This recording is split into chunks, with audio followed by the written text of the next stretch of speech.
Burada Başarılar diliyorum şimdiden. teşekkür Hadi ederim. başlatıyorum.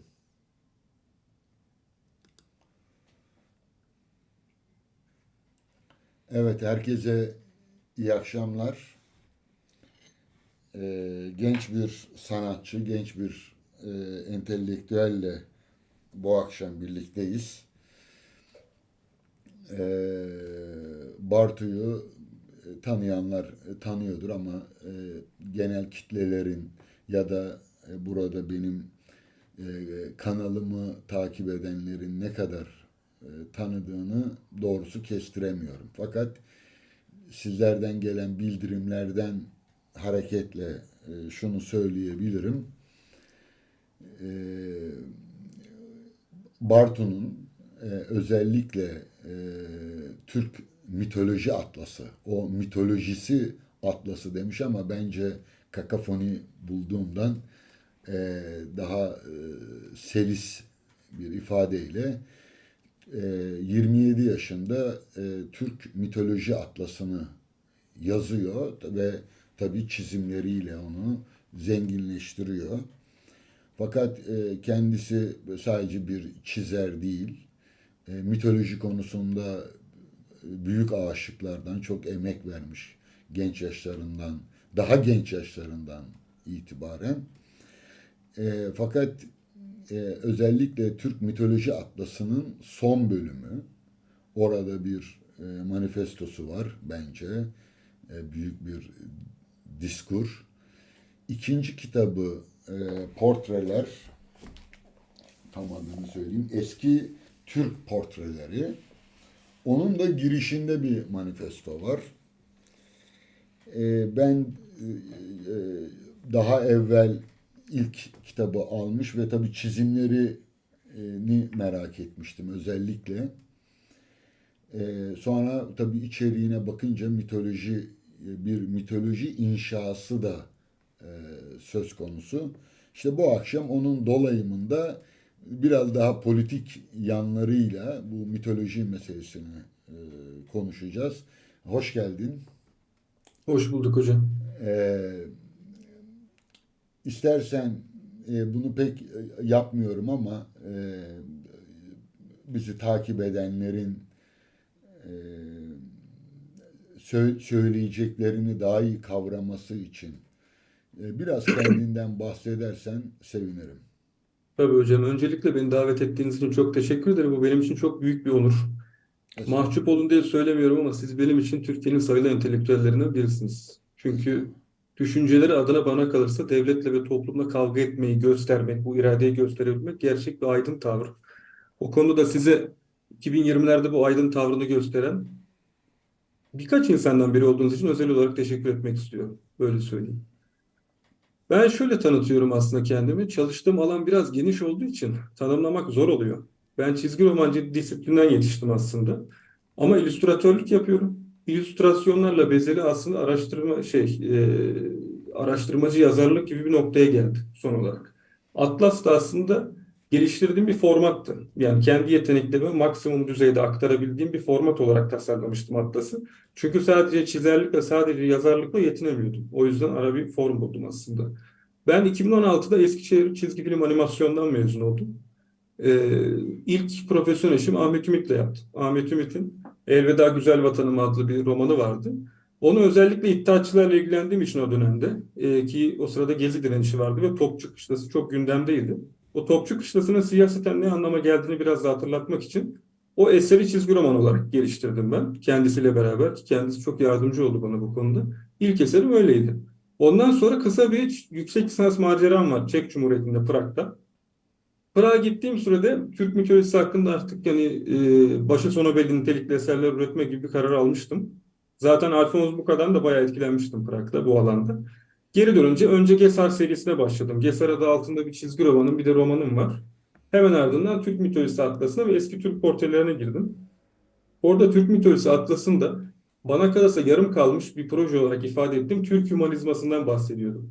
Türk hümanizmasını tamamlamak için de bunun farklı kimlik boyutu var. Yani Türk kimliğinin belli alanlarda yarım kaldığını, belli alanlarda yanlış inşa edildiğini, bazı alanlarda da tasfiye edildiğini düşünüyorum. Bunların hepsinin üstesinden gelebilmek adına yeni bir yorum gerekiyor bence. Atlas ve eski Türk portreleri de o yorumun iki ayağı. Böyle söyleyebilirim.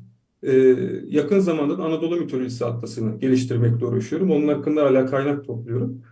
Bu şekilde çalışmalarım devam ediyor. Peki e, Türk deyince ne anlıyorsun? Yani bir Türk kimliği deyince bunun zihninde sana ait e, içini nasıl dolduruyorsun? Bu tanım biraz zor hocam tabii. Siyasal olarak nereye bastığınızla ilgili. Mesela Alman romantikleri folk sözcüğünü kullanırlar biliyorsunuz. Orada daha çok bir etnik tanım olarak, ırksal tanım olarak vardır Almanlık. Yani Almanlık ırksal bazdan bağımsız hayal edilemez. Fakat bizim Türkiye'de özellikle ilerici kamuoyunun zihnindeki Türkiye aydınlanmasının, Türkiye devrimciliğinin tasavvurundaki Türk kimliği aslında Fransız 3. Cumhuriyet'in anayasasının uzantısı olan bir kimlik. Ortak yurttaşlık, ortak geçmiş, konuşulan dilin ortaklaşması babında bir ulus tanımı yapılıyor. Benim kafamdaki tabii daha çok bu Cumhuriyetçi Fransız kimliğinin Türk topraklarında üretilmiş versiyonu olarak Türk ulus kimliği. Fakat artık bağlam değiştirdiğimizi düşünüyorum ve daha sıkı dokunmuş bir Türk kimliğine sahip olmamız gerektiğini düşünüyorum. Çünkü bu kimlik artık son 50-60 yıllık siyasi kargaşalarla bence çok yıprandı, kevgire döndü ve onarılması gerekiyor. Onarılması da tekrar altın çağ gibi 1930'lara geri dönülmesiyle olmayacak bence. Yani bazı onarımları dışarıdan günümüz bağlamında daha evrensel temas eden bir noktadan yapmamız kaçınılmaz görünüyor. Benim ana bakışım bu. Fakat bunun dışında bir kimliğin sağlıklı olabilmesi için kendisini tarihe çıkaran koşulların tamamının üyelerince bilinmesi lazım bence. Yani burada Türklerden bahsediyorsak en azından Proto-Türklerin ilk ortaya çıktığı Güney Sibirya coğrafyasında bugünkü Hakasya gibi Yeni Seylena Irmakları arasındaki bölgeden bahsediyorum. 12 bin yıl önceki Okuniev ve Afanasyevo kültürlerin iç içe geçmesinden itibaren tüm siyasi, kültürel, etnolojik, dini tarihe bana kalırsa bir Türk'ün hakim olması lazım. Bu anlamda bir Türklükten bahsediyorum. Bunların tamamını kapsayan fakat sadece ırksal bir ifade olarak değil, Türklerin yerleştikleri bütün topraklarda temas ettikleri kültürler, geçtikleri farklı dini ve yabancı sistemler, mesela siyasi sistemler de olabilir. Sonuçta Türkler Orta Asya'dan çıkıp Anadolu'ya geldiklerinde aslında gelenek değiştirdiler. İran-Roma geleneğine gittiler bana kalırsa. Osmanlı İmparatorluğu bunun üstüne bir İslam cilası çekilmiş hali olarak görüyorum ben. Dolayısıyla bu yapıları da bilmek gerekiyor. İran'ı, Roma'yı, Osmanlı'yı, Anadolu'nun yerli halklarını, Grek uygarlığını. Dolayısıyla Türklerin adım attığı her şeyi ve temas ettikleri herkesi bilmek lazım. Benim kafamdaki total kimlik yapısı bu. Peki Cumhuriyet'in Türk kimliğini tanımlaması yani kurucu irade bakımından söylüyorum. Nasıl buluyorsun? Çünkü orada bilimsel olarak yanlıştı. Yönelimleri doğruydu ama bilimsel olarak yanlıştı diyorsun. Evet Yani hocam. sanki şöyle anlıyorum ben seni. Bu köken mitleri doğru olabilirmiş gibi. Sen hiç doğru olanına rast geldin mi? Yani ben çok şey değil ama yani 2500 yıllık halkları e, biraz Yunanları da içine katarak söylüyorum. Biraz ilgilenmiş biri olarak soruyorum.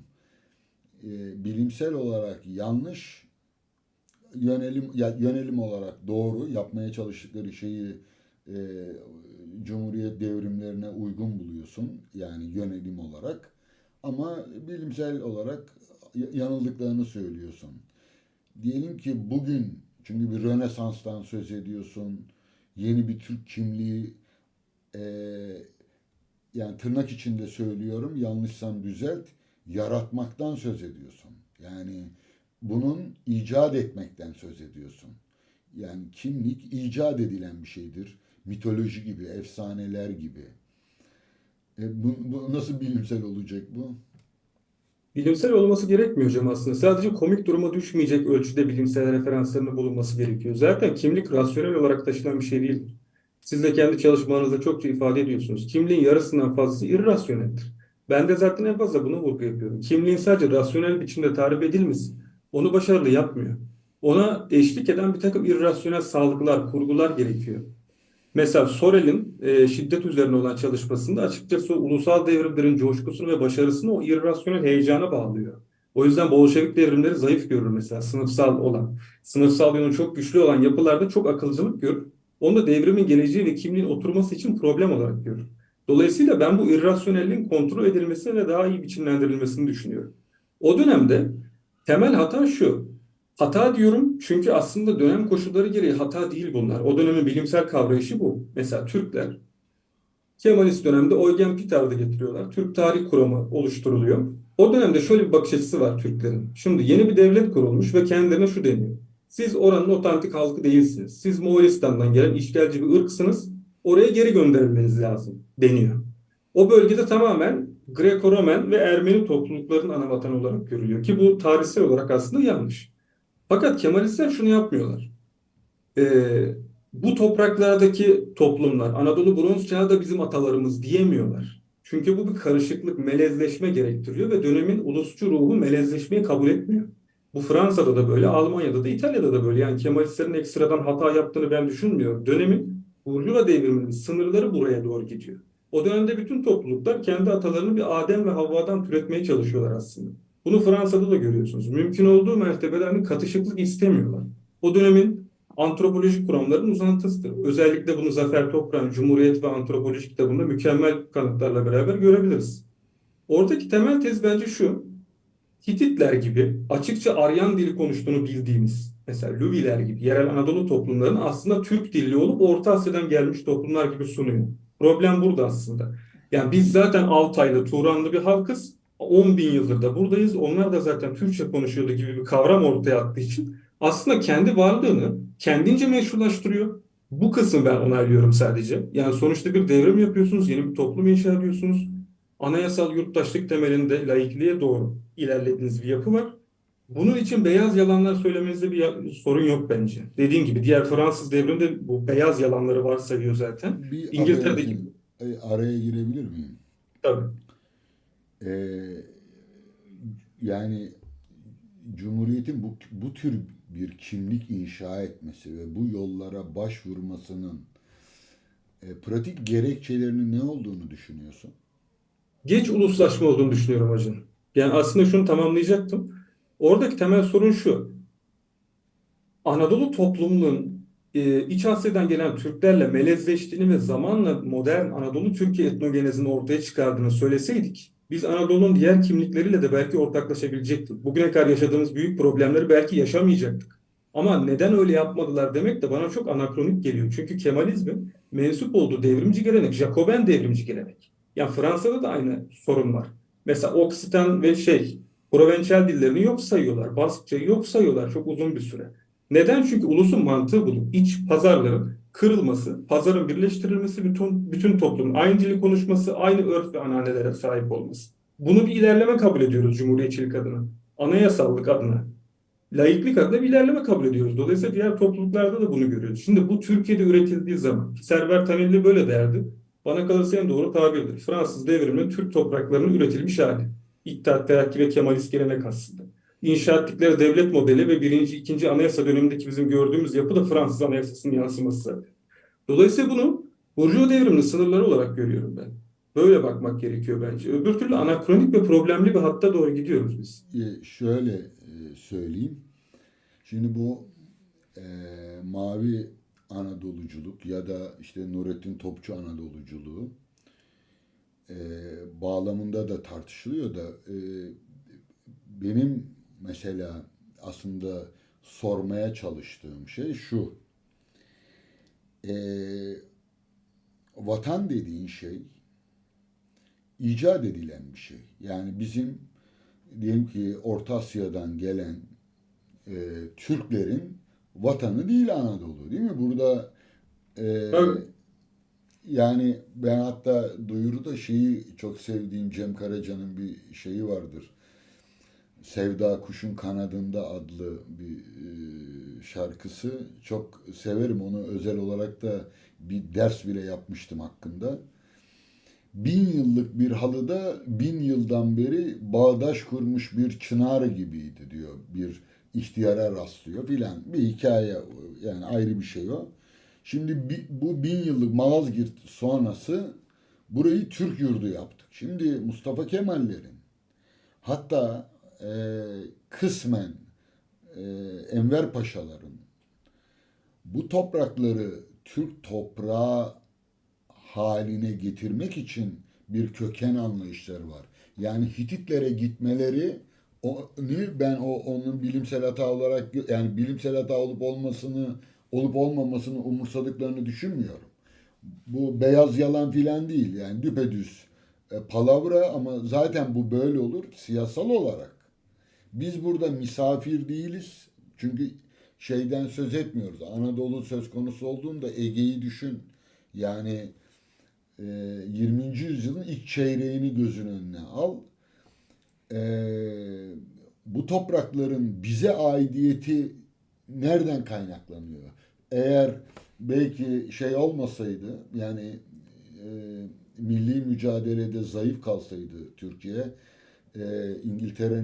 İngiltere ortakları Fransa ve İtalya'ya kazık atmasaydı, Fransızlar ve İtalyanlar da el altından bize yardım edip İngilizleri çelmelemeseydi, birçok şey değişebilirdi. Bir de tabii Ekim devrimi. Ekim devrimi de bizi kurtardı ve sonunda Cumhuriyet kuruldu. Şimdi bu Cumhuriyet'in üzerinde kurulduğu mekanın ve bu mekana uygun bir e, yeni kimliğe uygun bir zamansallığın icat edilmesi gerekiyordu. Ellerinden geleni yaptılar. Bunun doğru olup olmaması, halkı ikna etmesi filan önemli değil. Ama siz buraya ait değilsiniz. Doğrudan Asya'ya geri gidin. Hatta hiç unutmuyorum, tarih hocamız vardı. Milli mücadelecilerden Veli Hoca. Hiç unutmam, lisedeyken. Dedi ki yani bizi buradan şey yaptılar, bizim gidecek bir yerimiz yok. Yani biz buradayız, yani buradan sökülmemek durumundayız. Şimdi dolayısıyla Hititlere gidilmesi, yani bu tapu sahte mahte ama nihayetinde bir tapu arayışı değil mi? Yani bunu entelektüel bir sorun olarak değil de bu topraklara yöneten iradenin kendisine bir tapu temin etme gereksinimi değil mi bu? Kesinlikle öyle ama bunu devrimci pragmatizm olarak değerlendirmek lazım. Yani bir rejimi meşrulaştırmanız gerekiyor ve karşınızda bir ümmet birimi var değil mi? Toplumsal olarak ümmet birimi var. Sizin yapmak istediğiniz devrime izin vermiyor ümmet birimi. Onun karşıtını üretmek zorundasınız. Karşıtını nasıl üretiyorsunuz? Avrupa aydınlanmasıyla eşgüdümlü. Hemen bahsedeceğim şimdi. Bizim esas sorunumuz geç uluslaşmak hocam bence. Yani geç uluslaşmış bütün devletlerde bu tip kronik etnik problemler var. Yani İtalya'da da böyleydi. İspanya bakın hala yaşıyor. Katalanlarla ve Basklarla aynı problem. Bizde de benzer bir şekilde gelişti mevzu. Yani buradaki halklar Avrupa'daki Westfalia Anlaşması'ndan sonra Fransa'da ve Almanya'da gördüğümüz gibi görece ortaklaşmış bir pazara sahip değiller. Mesela Fransa çok tipik bir örnek bu konuda. Artık tamamen başı sonu belli, ademi özellikleri kırılmış, merkezi bir devlet ortaya çıkıyor 1700'lere baktığınız zaman. Daha devrimden önce işin yarısı bitmiş. Ya Yani Yalçın Almanlarda niye çıkmıyor? Almanlar hocam homojen olarak etnik olarak homojen bir toplum. 28 tane prensip var. Hepsi Almanca konuşuyor zaten. Kuzey Alman Konfederasyonu da bu Ama yüzden olmuş. bir türlü devlet olamadılar İtalyanlar gibi. Güçleri yetmiyor birbirlerini yenmeye o yüzden. Alman birliğinin sağlanması çok geç ortaya çıkıyor. Sömürgeleri yok. Sömürgeleri olsaydı o refahı biriktireceklerdi. Refah biriktiği zaman bazı sorunlar daha iyi çözülecekti. Şimdi biz kaybetmiş toplumuz. Biz sömürge toplumuz. Yarı sömürge olmuşuz. Biz nasıl Fransa gibi ulus kuralım zaten? Başka bir yerden yaklaşayım.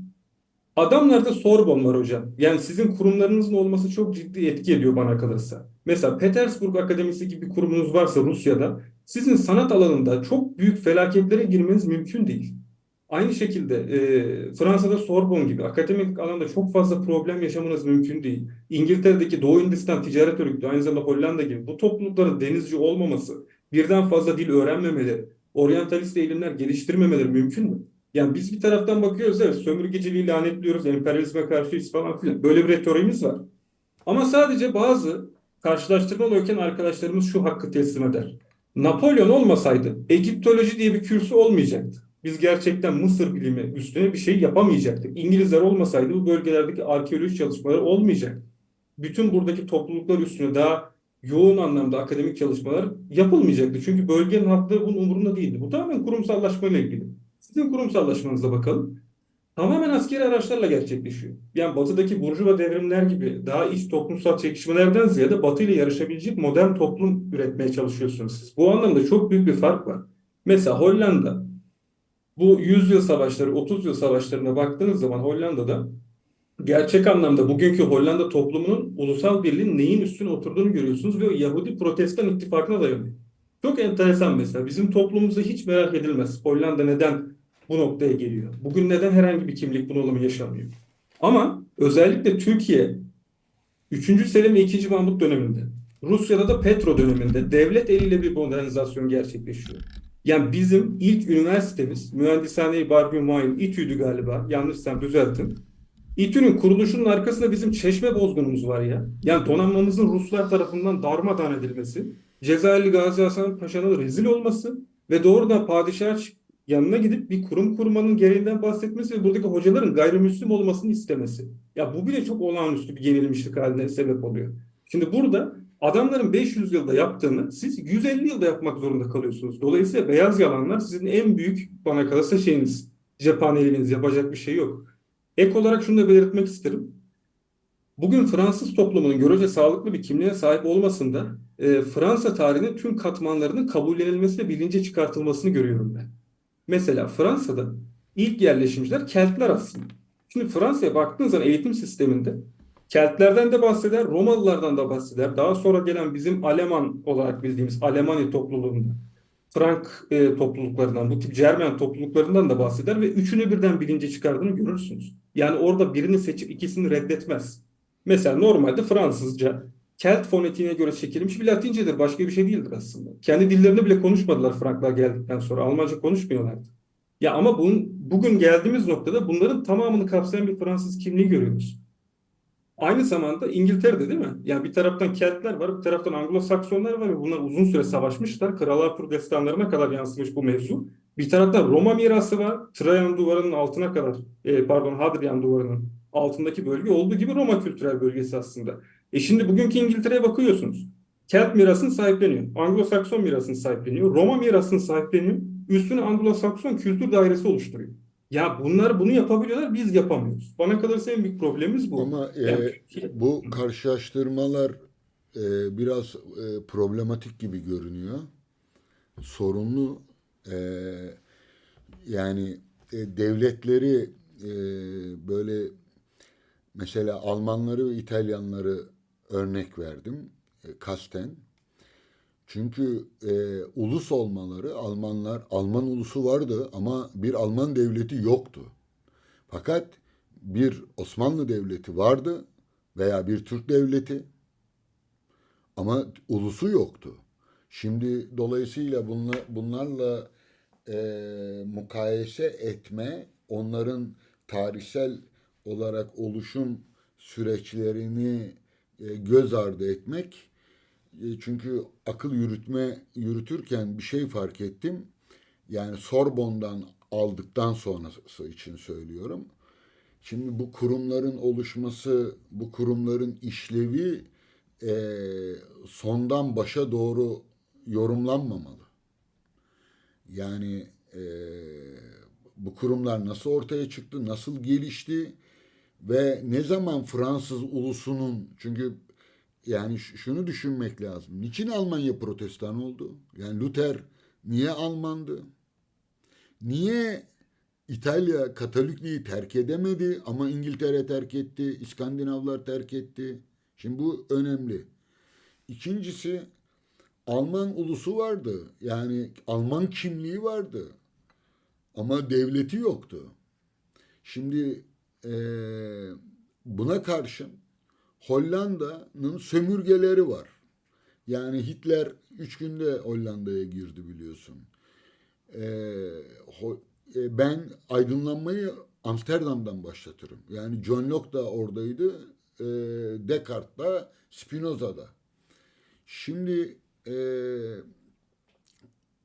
şöyle Carl Schmitt'in bir tabiri var.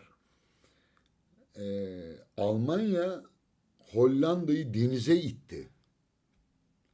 İspanya'da Portekiz'i denize itti. Şimdi Portekiz yukarı gidemez. İngiltere var orada. Karşıya gidemez. Koca okyanus. Soldan Ümitburnu'nu keşfetmek Portekizlilere nasip oldu. Yani bir takım, çünkü İspanya onu kıstırıyor. Şimdi Hollanda'nın sömürgeleri, ben bir derste haritalar paylaştım. Yani hiçbir ulus, Fransızlar, İngilizler vesaire, hatta İspanyollar bile şey kadar, Hollandalılar kadar yani renklendirilmiş bir haritaydı. Hollanda sömürgesi kadar sömürge edinen başka bir ulus yok. Sadece Hollandalıların sömürgeleri kalıcı olmadı. Dolayısıyla orada ulus olma, yani bir Hollanda ulusu, Flaman ulusu filandan ne kadar söz edebiliriz, ama bir devlet, bir siyasal devlet, ki doğuda böyle bir şey var. Halk oluşmadan, kimlik oluşmadan devlet oluşuyor. Yani vatanı da yok bu devletin, olmayabiliyor göçebellikten dolayı. Dolayısıyla buradaki parametreler, yani çok uzattım kusura bakma, parametreler değişik olduğu için bizim bir devletimiz de vardı, bir kimliğimiz de vardı. Ama biz Akdeniz'in dışına hiç çıkamadık. Biz bir kara devletiyiz. Unutma, Almanlar da bir kara devleti, Çok doğru. Ruslar da bir kara devleti ve Rusya mujik dolu bir köylü memleketi. Ama Çar o St. Petersburg'u yapmak için neler yaptı biliyorsun. Petersburg'daki akademiyayı. Bugün de hala aynı çelişki devam ediyor. Rusların Avrupa Birliği'ne girme sorunu hiç bitmemiştir. Tabii. Şimdi dolayısıyla bizim hikayemiz bugünden hareketle veya Cumhuriyet'in idealleriyle e, e, açıklanabilir mi? Yani kendi zamansallığında, yani sence üçüncü Selim ya da ikinci Mahmut zamanında, hatta daha da ileri gelelim, Abdülmecit zamanında, yani Tanzimat sonrası bile bir kimliğimiz yok mu sence? Buna önceki soruya giriş yaparak başlayayım hocam. Ben zaten ulus devletle beraber ortaya çıktığını söylemiyorum. Westfalia örneğini özellikle verdim ki bunun altını çizen Henry Kissinger aslında. Kissinger'a göre şöyle söylüyor zaten. Ulus devletten önce ulus oluşuyor. Westfalya'da ulus dediğiniz kavram oluşuyor. Yani Fransa'da bir monarşi var ve anayasal bir yapı yok aslında ama Westfalya ile beraber Fransızlık kavramı oluşuyor aslında. Çünkü Katoliklik ve Protestanlık anlamında önce dinsel olarak Kristendom diye bilinen, 1200'lerde sadece Kristendom olarak adlandırılan bir kıta farklı ulusal kimliklere bölünmeye başlıyor. Tabii ki kendi mezheplerini, ekollerini seçiyorlar. Bazıları Protestanların Lüteren, bazıları Calvinist, bazıları Anglikan yorumlarına sapıyorlar. Katoliklerde farklı tarikatlar ön plana çıkıyor. Opus Dei gibi, Fransiskenler gibi başka başka topluluklar falan. Ama buradaki mevzu şu, Prusya. Almanya dediniz ya, Alman ulusu vardı. Evet, Alman ulusu vardı ama ulus devlet yoktu. Onların aralarında sadece Prusya ulus devlet kurabilecek bir teşkilata sahipti. Nitekim Bismarck attığı muazzam Metternich-vari hareketlerle o ulusal birliği sağladı. Bunun da bir sebebi var. Yani bir Hamburg Dükalığı'nın veya Bavyera'daki küçük krallıkların falan bunu kuramaması, gidip Prusya'nın kurmuş olmasının da çok önemli bir gösterge var. Çünkü oradaki aslında Napolyon-vari aşırı militarist bir yapıydı ve bütün Alman topluluklarını zorla kapsayabilecek yapı da oydu. Almanların şansı şu: o bölgeye Keltlerden sonra geldiler ve karanlık ormanlara kadar yayıldılar. Yani İskandinavya'dan bugünkü Belçika'ya kadar. Çok az karıştılar gerçekten. Keltler dışındaki başka toplumlarla. Bazı dönemlerde Slav göçleri sırasında Polonyalılarla karışıkları oluyor ama o kadar homojen ve kapalı kalıyorlar ki çok uzun süre boyunca. Aralarında büyük bir dinsel fark, büyük bir yaşam tarzı farkı yok. O yüzden bir araya gelmeleri çok kolay oluyor. Ama İspanya'nın yaşadığı bugünkü sorunlar, uluslaşma sorunu, Türkiye'nin yaşadığı sorunlar, nitekim İtalya'nın yaşadığı sorunlar, biz başka bir kuşağın insanı olduğumuz için böyle. Yani biz çok kimlikli, çok kültürlü, İpek Yolu ve diğer Akdeniz ticaret yolları güzergahı üstünde bulunan toplumlarız. Ve biz bile üstüne denizci değiliz. Çok doğru söylüyorsunuz yani. Ama Hollanda'da kimliğinin sağlıklı olmasının sebebi, sizin birçok yayınınızda söylediğiniz gibi, evet, farklı kültürlere temas edebilmesi ama dikkat ettiyseniz onları içselleştirdiği halde kendi felemek kimliği hasar görmüyor. Bu olağanüstü bir şey değil mi sizce de? Yani biz bunu başaramadık. Biz mesela Anadolu Rumları ve Ermenilerin burada kaldığı koşullarda, Kürtlerin kendi etnik kimliğine sahip çıktığı koşullarda Türk kimliğinin dağılacağı histerisiyle yaşıyoruz.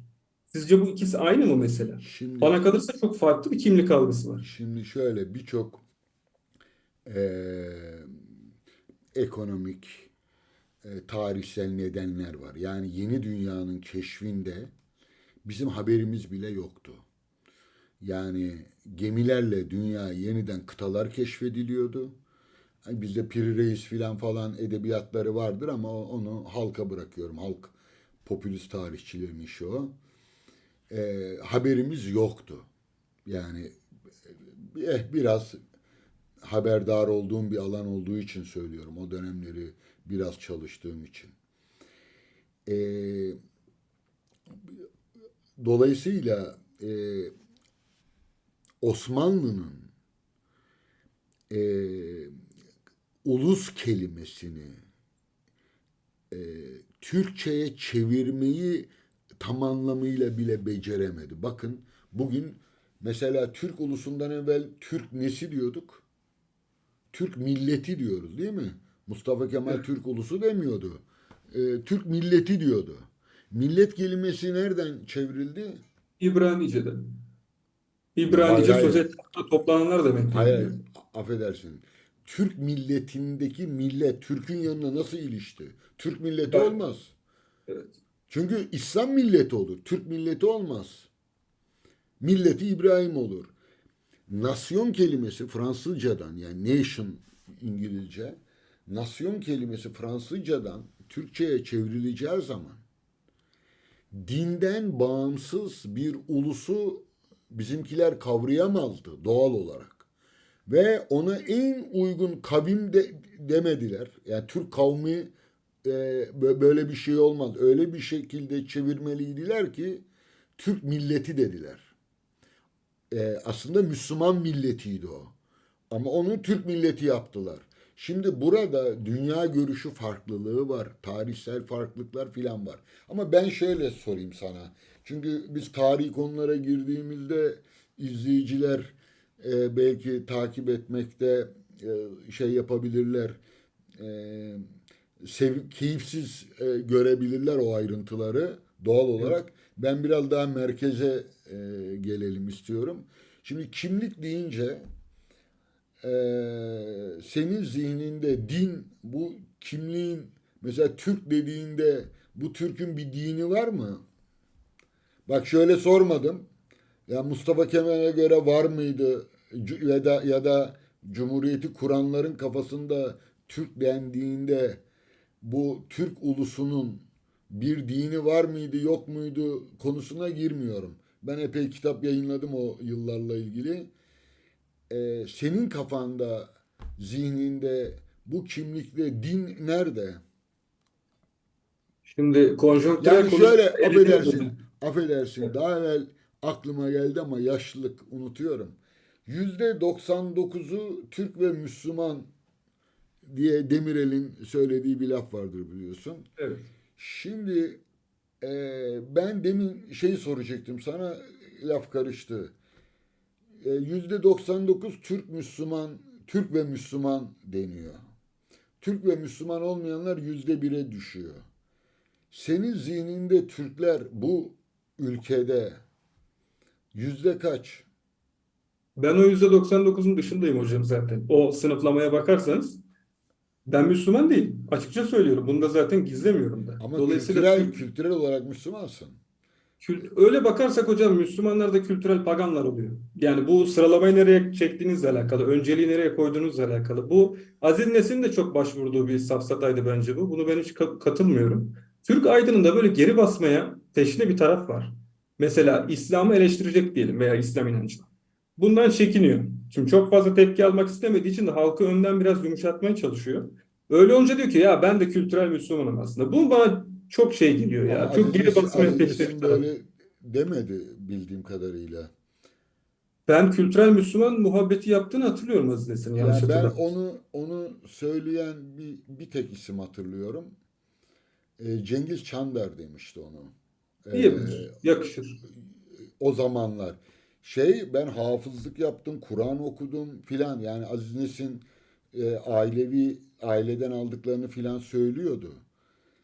E, Ya onda böyle bir çekince, yani ben kültürel Müslümanım, benim babam da hacı şeyine sokma. Bence bu haksızlık olur. Yani şeyin kültürel Müslüman tabiri bir seçimden söz etmiyorum. Bunu Anladım, ben zorunluluk olarak söylüyorsunuz. Fakat Müslümanların kendilerinde de pagan dönemden kalan bir takım zorunluluklar var biliyorsunuz. Sadece Müslümanlıkta değil, Hristiyanlıkta da var. Yani ben bu arada laf kalabalığı yapmak veya şey gibi sizin argümanınızı boşa düşürmek için söylemiyorum. Bu çok fazla söylenen bir şey.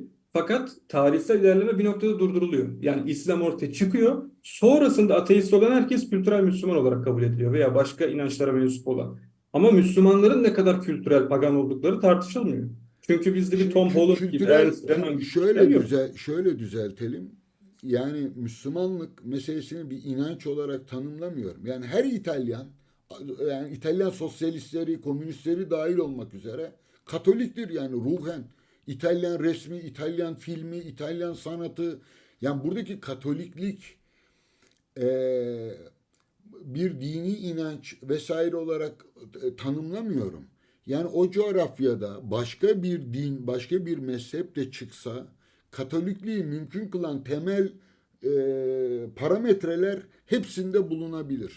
Dolayısıyla burada bir mozaik, bir aşure, birçok adlandırma şeyi var. E, Benim sorum şu, Türk'ü nasıl tanımlıyorsun? Bu önemli. İkincisi bu Türk kimliğinin içerisinde e, din nerede? Bak İslam nerede diye sormuyorum. Din nerede diye soruyorum. Anlamak Öncelikle için hocam yani. şöyle konjonktürel konuşmamı kapatıyorsunuz aslında. Çünkü diyorsunuz ki Atatürk'ün ne dediğini, daha önceki devrimci atılımlarda ne yapıldığını söyleme bana. Sen kendi düşünceni söyle diyorsunuz ama Hayır burada da hayır yok yok. Niyetime girdin. Hiç bunu aklımın ucundan bile geçmedi. Şunu demek istedim ben. Türk dini üzerine yazılan literatür üzerine ben Türkçe'de bilinmeyen birçok metni yayınlamış biriyim. Yani Cumhuriyet ideolojisinde 1932'de Dolmabahçe'de yapılanları ilk kez Atatürk'ün nöbet defterlerini de kullanarak gençken o zaman işte kaçtı yıllar hatırlamıyorum ama bayağı gençtim yazmıştım. Şunun için sordum. Yani tarihsel bir şeye e, dayanarak kanaatini sormak yerine bugün sen Türk dediğinde ne anlıyorsun e, diye sormuyorum aslında. Ne anlamamızı bizden istiyorsun? Yani Türk kimliği dendiğinde, Türk'ten söz edildiğinde neyi dışarıda bırakıyorsun, neyi içeri alıyorsun? Çünkü ben yazılarında İslam'ın büyük ölçüde dışarıda kalmış görüyorum. Bu konuda bir çelişki var mı? Zihnin bunu nasıl açıklıyor diye seni Atatürk dönemi ya da Cumhuriyet'in ilk yıllarındaki Türkçe ezan, Türkçe Kur'an benim asıl alanlarımdan bir tanesidir. Oraya sokmayayım. Sen kendi kanaatini söyle diye sordum. Yoksa istediğin gibi yanıt verebilirsin. şimdi benim geleceğe dair görmek istediğim ne hocam? Yani kimliğin yeniden yaratıldığında alacağı şekli görmemle toplumun şu an ihtiyacı olan şey arasında bir açı var. Yani bu ikisinin arasında belli bir zaman dilimi var aslında ve ben bunun farkındayım. Açıkçası şu an ihtiyacımız olan Türk tanımının Anadolu'nun 10 bin yıllık tüm uygarlık birikimine sahiplenen, bunu öteki kimliklerle beraber sahiplenme cesareti gösteren bir ortak vatandaşlık, ortak yurttaşlık kavramında birleşmiş ve tüm dinlere, altını çiziyorum, tüm dinlere nötr ve kör olması gerektiğini düşünüyorum ben toplumun. Gerçek anlamda laik ve eşitlikçi, gerçek anlamda özgürlükçü bir toplum kuracaksak bunun böyle olması gerektiğini düşünüyorum. Dolayısıyla İslam'ı Türklüğün ön şartı gibi koyan veya başka bir dini bunun ön şartı gibi koyan bütün yaklaşımlara kapalıyım bu anlamda. Ha ne görmek istersin?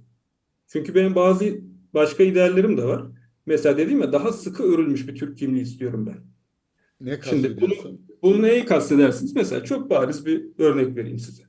Siz Fransa'da bulundunuz.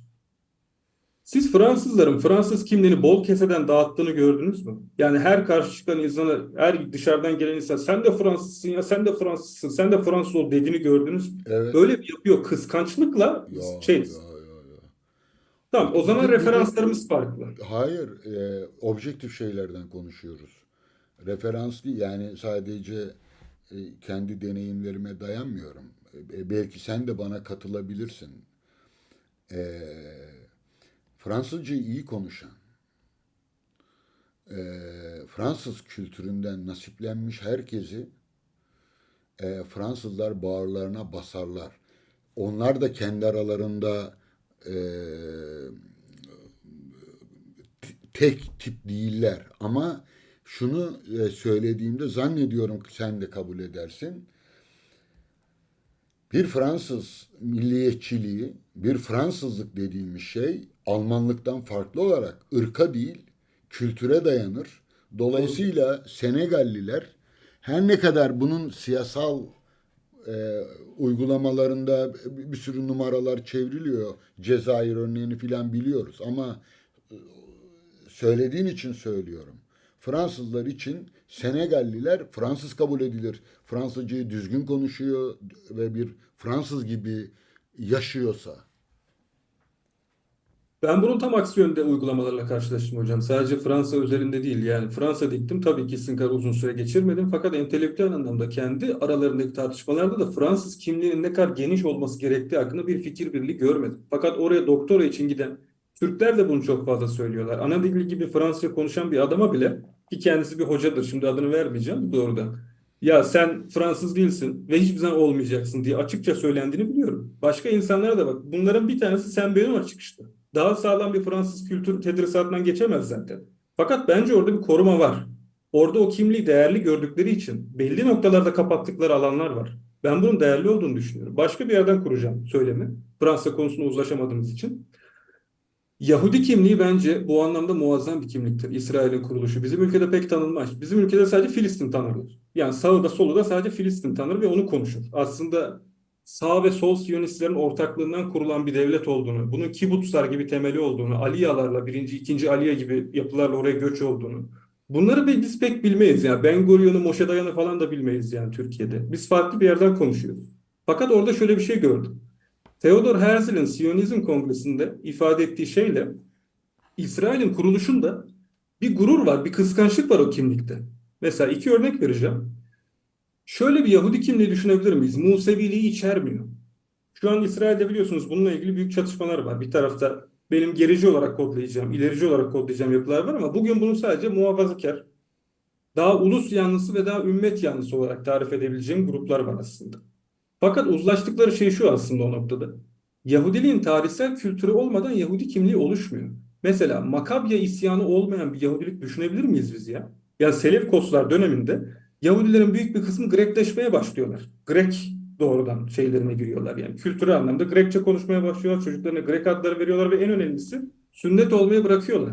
Makabya isyanında Yahudiliğin o Grek karşıtı bir şekilde ortaya çıkması, çok milliyetçi ve başkaldırıya girişmeleri ve zorla sünnet etmeleri kendi üyelerini, Grek kültüründen uzak tutmaları, kıskançlıkla kendi törelerini savunmaları benim tam bahsettiğim kıskançlık düzeyinde. Fakat bunu tarihsel olarak söyleyeyim. Ek yapacağım.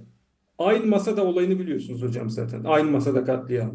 Romalılara karşı büyük bir isyan çıkıyor Yahudilerin arasında. Sıkıştırıyorlar bunları bir aynı masada tepesine. Orada teslim alamadıkları için Yahudiler birbirlerini öldürüyorlar. Yani her yoldaş bir diğerini öldürüyor teslim olmamak için. Burada bir irade var. Üçüncüsü Holocaust var 1942'lerde. Şimdi bu travmaların hepsi Yahudi kimliğini oluşturuyor. Tarihsel kırılmalar var burada. Bunların hepsinin kapsanmasıyla Yahudi kimliği oluşuyor. Yani şöyle bir şey diyebilir misiniz? Holocaust olmasın, aynı masada olmasın, Makabi isyanı olmasın ama ben Yahudi olayım. Böyle bir kimlik yok. Ben de diyorum ki Türklerden bahsediyorsak İslam öncesini yok sayan bir kavram olamaz. İslam öncesindeki 12 bin yılı da kapsayan bir Türk kimliğinin oluşması gerekiyor diyorum ama bunu sadece kendisini Türk olarak tanımlayan insanlar için düşünüyorum. Ben hiçbir zaman bir Kürdü, bir Anadolu Rumunu, bir Ermeniyi, bir hemşini zorla sen Türksün diye kafasına çöküp böyle bir şey yapma. Bu konuda biraz daha sıkı örülmesi gerektiğini düşünüyorum bu kimliğin artık. Çünkü bu işe yaramıyor çok açık bir Şimdi şekilde. tabii şöyle tarihi e, örnek olarak e, kullanmalıyız. Delil olarak değil. Yani düşünceleri serimlerken benim kanaati, kendi kanaatimi söylüyorum. Şimdi ben tabii ister istemez kavramsal olarak bakıyorum. Yani bir kimlikten söz ettiğinde dini anlıyorum ki yanlış anlıyorsam tekrar başa dönelim. Hiç mahsur yok benim için. E, Dini bu kimliğin dışında bırakalım gibi anlıyorum. Yani sonunda bütün dinlere eşitsen Yani bu hepsini dışarıda bırakmış olursun. Yani senin anladığın çünkü bak hala Türk kelimesini kullanıyoruz. Türkiye Cumhuriyeti Devleti'nin yurttaşlarından söz etmiyoruz. Yani e, mesela eşit yurttaş filan falan dediğinde o zaman dini dışarıda bırakıyorsan benim yaptığımı yap derim sana. E, şeyde programdan önce dedim ben yaşlı olduğum için senin uçlara doğru eğilim gösterdiğinde seni frenlemeye çalışırım muhtemelen. Bu da beni böyle itidalci, ortayı bulmaya çalışan bir adam olarak gösterecektir. Hiç mahsuru yok. E, ırkı da dışarıda bırak.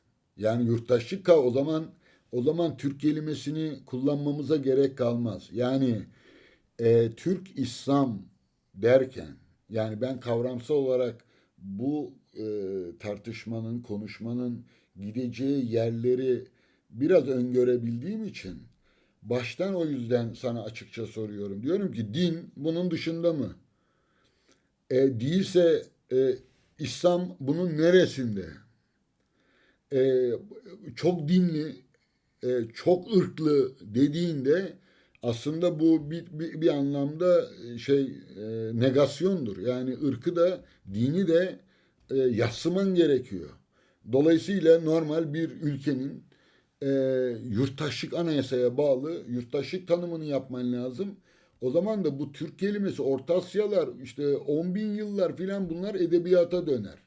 O yüzden tekrar sorayım.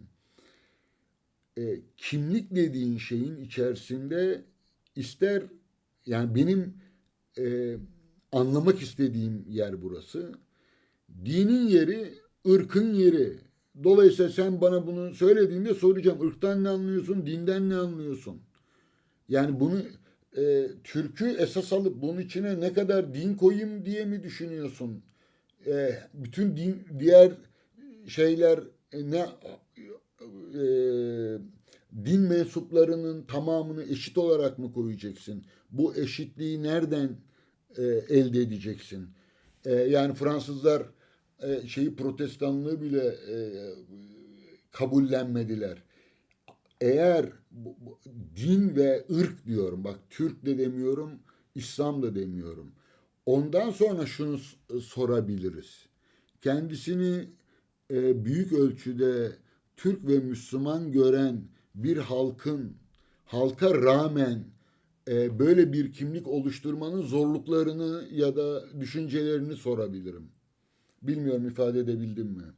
Anladım hocam ama şöyle bir varsayımınız var bana soruyu sorarken. Bütün toplumlar tarihte her aşamada eşitmiş gibi soruyu türetiyorsunuz. Diyorsunuz ya ulus şöyle mi olmalı böyle mi kurgulanmalı? Ya 1700'lerdeki Fransız toplumu için bunun cevabı ayrı. 1900'lerdeki Mandarin Çin'i için ayrı. Şimdiki Türkiye için ayrı. Dolayısıyla aynı cevabı veremiyorum. Benim dediğim şey şu. Ben diyalektik bakıyorum. Diyalektik baktığım için formel doğrular, formel yanlışlar yok. Siyah beyaz gibi değil. Süreçlerle bakıyorum. Ve size diyorum ki Kanada için bunun cevabı farklı. Çünkü bir koloni ülkesi, çok kültürlü, çok dinli olmaya müsait bir ülke. Dolayısıyla bir kimlikler konfederasyonu şeklinde örgütlenmesi o topluma zarar vermez. Fakat Türkiye'de siz bunu dediğiniz zaman bu biraz AKP'nin ilk dönemleri gibi. 2000'lerdeki daha çok hani bu Taraf Gazetesi, Radikal 2 gibi. Ya orada aslında devrimi hedef alan bir yapı var. Bir etnik ve dini koalisyon kurma gibi bir zihniyet var ve bunu aslında bütün modernizasyon birikimini bypass ederek yapmaya çalışıyor. Şimdi tabii ki buna onay vermeyeceğim ben. Çünkü onların hepsini bir kazanım olarak görüyorum. Türkiye'de ulusun büyük oranda işlevsel olduğunu ve kazanımı olarak görüyorum yani. Benim derdim şu. Türkiye'deki ulus yapısının bana kalırsa demokratize edilmesi gerekiyor. Yani diğer kimliklerin buna katılabiliyor olmaları lazım. Mesela bana kalırsa bir topluluk ya azınlıktır ya hakim unsurdur. Bunun ortası diye bir şey olmaz. Türkiye'de yok ama. Türkiye'de mesela Kürtlerin ve Alevilerin bir statüsü yok. Aleviler azınlık olarak kabul edilmiyor. Çünkü azınlık olarak kabul ederseniz onlara kendi okullarını kurma hakkı vermeniz gerekiyor. Kendi dini statülerini tanımanız Bu gerekiyor. hukuk sorunu ama bu. Tamam sokuk sorun ama Çin'e bakalım. Mesela Çin mükemmel bir örnek değil ama 50-55 tane etnik topluluğu tanıyor değil mi? Tanıyor onları resmen. O kimliklerle doğrudan hareket edebiliyorsunuz. Sonuçları şöyledir böyledir falan. O ayrı. Fransa'da da aynı. Basklıyım diyebilirsiniz. Bask derneği kurabilirsiniz. Baskça öğretebilirsiniz insanlara. Bunun önünde bir engel yok. Ama bu Fransız ulus kimliğini yıkmadan yapılan bir şey. Dolayısıyla bunların entegre edilebileceğini düşünüyorum. Türkiye'nin gelmiş olduğu aşama ve bunun denk geldiği yere bakmamız gerekiyor bence. Bu soru ancak böyle cevaplanır. Ha bana diyorsanız sen nasıl bir projeksiyon yapıyorsun Türk kimliği daha ileride? O konuda hocam fikirlerimin yarısını söylersem sorun yaşarız. Öyle söyleyeyim hukuken. Fakat geri kalan yarısında zaten az önce cevabını verdim. Şeyi tabii yani e, şeyin Yusuf Akçura'nın o risalesini ben çok önemserim. Üç tarzı siyaseti. Şimdi Tanzimat'la birlikte bir Osmanlı kimliği oluşturmaya çalıştı bu ülkede. Yani Hegel Sibirya'nın tarihi yoktur der. Kanada'nın da yoktur. Dolayısıyla onlar modern örnekler. Başka bir biçimde ele alınmalı diye düşünüyorum. Biz öyle değiliz. Biz geçmişimiz tarafından tutuklanmış bir halkız. E, Yani tarihsel kategoriler var ve bunları zihninde yok sayabilirsin ama fiilen karşına çıkacak. Yani bayram sorunu karşına çıkacak. Yani Kurban Bayramı, Ramazan Bayramı karşına çıkacak. Kimliğin bunu ancak siyasal olarak ve zannediyorum şiddet yoluyla dışarıda bırakabilirsin. Yani halka rağmen bir kimlik halka giydirmeye çalışırsın. Ne kadar olur bunu bilmiyorum ama ben en azından son 200 yıllık bu konudaki teşebbüsleri hatırlatabilirim. Osmanlı kimliği, İslam kimliği ve bunlar bence çokça rasyoneldi ve yerindeydi, doğruydu. Yani Osmanlı'da şeriatla yönetilen, halifenin yönettiği bir e, bir tür teokratik monarşi diyelim ona biz. E, Bütün Müslim gayrimüslimleri eşit kabul ediyor. Yani bu nasıl bir devrimdi? Buna ilk karşı çıkanlar gayrimüslimler oldu. Hazmetmekte zorlandılar. Yani askere gitmiyorlar mesela. O zaman eşitsek askere gitmeleri lazım deniyor. Namık Kemaller filan, Ziya Paşalar bunları yazar. Orada problem çıkıyor ve devlet geri adım atıyor. Sonra şeyler e, Müslüman olmayan unsurlar çatlamaya, ayrılmaya başladığında Müslümanları, Arapları filan bir arada tutalım dediler. Ne yapacaklar? Koca yani real politik açısından söylüyorum. Bu teorik bir şey değil, real politik açısından. Sonra en son Türklük kimliği, geç uluslaşma diye işaret ettiğinin o olduğunu düşünüyorum. Yani geç uluslaşma dediğin şey biz aslında doğru dürüst uluslaşamadık. Senin geç uluslaşma dediğin şey bir bilinç bakımından, real politik bakımından değil. Şimdi dolayısıyla bu yapılan tanımlar bazı şeyleri dışarıda bırakıyor ve pratik siyasal sonuçları var. Yani bir Kürt sorunu var Türkiye'de. Alevilik vesaire eskisi kadar sert ayrımlara e, boyun eğecek o şeyden çıktıklarını düşünüyorum. Yani Aleviler kendi kimliklerini sahip çıkarak o eskisi gibi böyle kenara itilme şeyini devrimi sona erdirdiler. Bu Kürtler için de aslında söylenebilir büyük ölçüde. Yani yani Kürt yok aslında. Kurt'tan Türk falan var. Aynen. Artık denmiyor. O bakımdan e, dinin ve ırkın bir ulusun kimliğinde kapsayacağı yeri real politik açısından konuşmuyorum ben. Yani bir kimlik sorununu çözmek amacıyla değil, çözümlemeye çalışıyorum. Senin zihnindeki resmi e, yani bu tarihsel gelişme içerisinde e, diyelim ki bizi dinleyen Ermeniler, Yahudiler, Rumlar, e, Süryaniler, Türkler, Kürtler, Çerkezler, Lazlar filan. Sen şimdi kimlik üzerine bir e, daha köklere gidiyorsun. Bir köken oluşturmaktan söz ediyorsun. Diyelim ki bu çoklu yapı seni dinlediğinde veya yazdıklarını okuduğunda kendilerini nerede hissedecekler? Onları kucaklayan bir şey mi söylüyorsun? Dışlayıcı bir şey mi dayatmaya çalışıyorsun? Bunu açık kılmaya çalışıyorum. O yüzden işin detaylarını ihmal etmemin nedeni o. Anladım. Tam olarak bunu söylüyorum hocam aslında. Tabii ki kucaklayan bir noktadan bakıyorum. O yüzden diyorum benim herkesi Türk yapmak gibi niyetim yok diye. Ben tekrar söylüyorum. Ben sosyalist görüşlü bir insanım zaten. Dolayısıyla bu Kemalistim diyor musun? Kemalist değilim. Kemalist değilim. Kemalist, sosyalist filan sadece sosyalistim mi diyorsun? Şöyle hocam, bir yerde bir kafa karışıklığı oldu galiba. Ben yaptığım Türk mitolojisini yeniden yani sistematize etme girişimini, bunu görselleştirme girişimini Kemalist estetik olarak tanımladım bir yerde. Fakat bunu bilinçli kullandım. Yalçın Küçük şöyle bir laf etmişti bir ara. O bana çok mantıklı gelmişti. Türk ulusunu kurgulayan, Türk ulus kimliği üzerine düşünen ve onu çağa adapte etmeye çalışan her türlü estetik girişim Kemalist estetiktir diye öne sürüyordu. Çünkü burada aslında sınıfsal bir kopuş yok. Burada enternasyonalizmle ilgili bir bağlam yok. Burada sadece o kimliği onarmakla ilgili bir bağlam var. Ve yapılan şey Kemalist estetik aslında. Onun edebiyattaki yansımaları, siyasetteki yansımaları falan var. Şöyle söyledim ben. Kemalizmin devrimci, ilerici mirasını ben tabii ki sahipleniyorum. Fakat bunu bir sosyalist olarak ve tarihsel, materyalist bağlamda ele alıyorum yani. Yani laiklik, medeni hukuk, anayasal bir devlet içinde yaşamak bunların tamamı kazanım. Ha, bu devrimin her devrim gibi sınırları da var. O sınırları ancak biz kamucu, daha sosyalist, daha halkçı, aydınlanmacı perspektifte aşmalıyız diyor.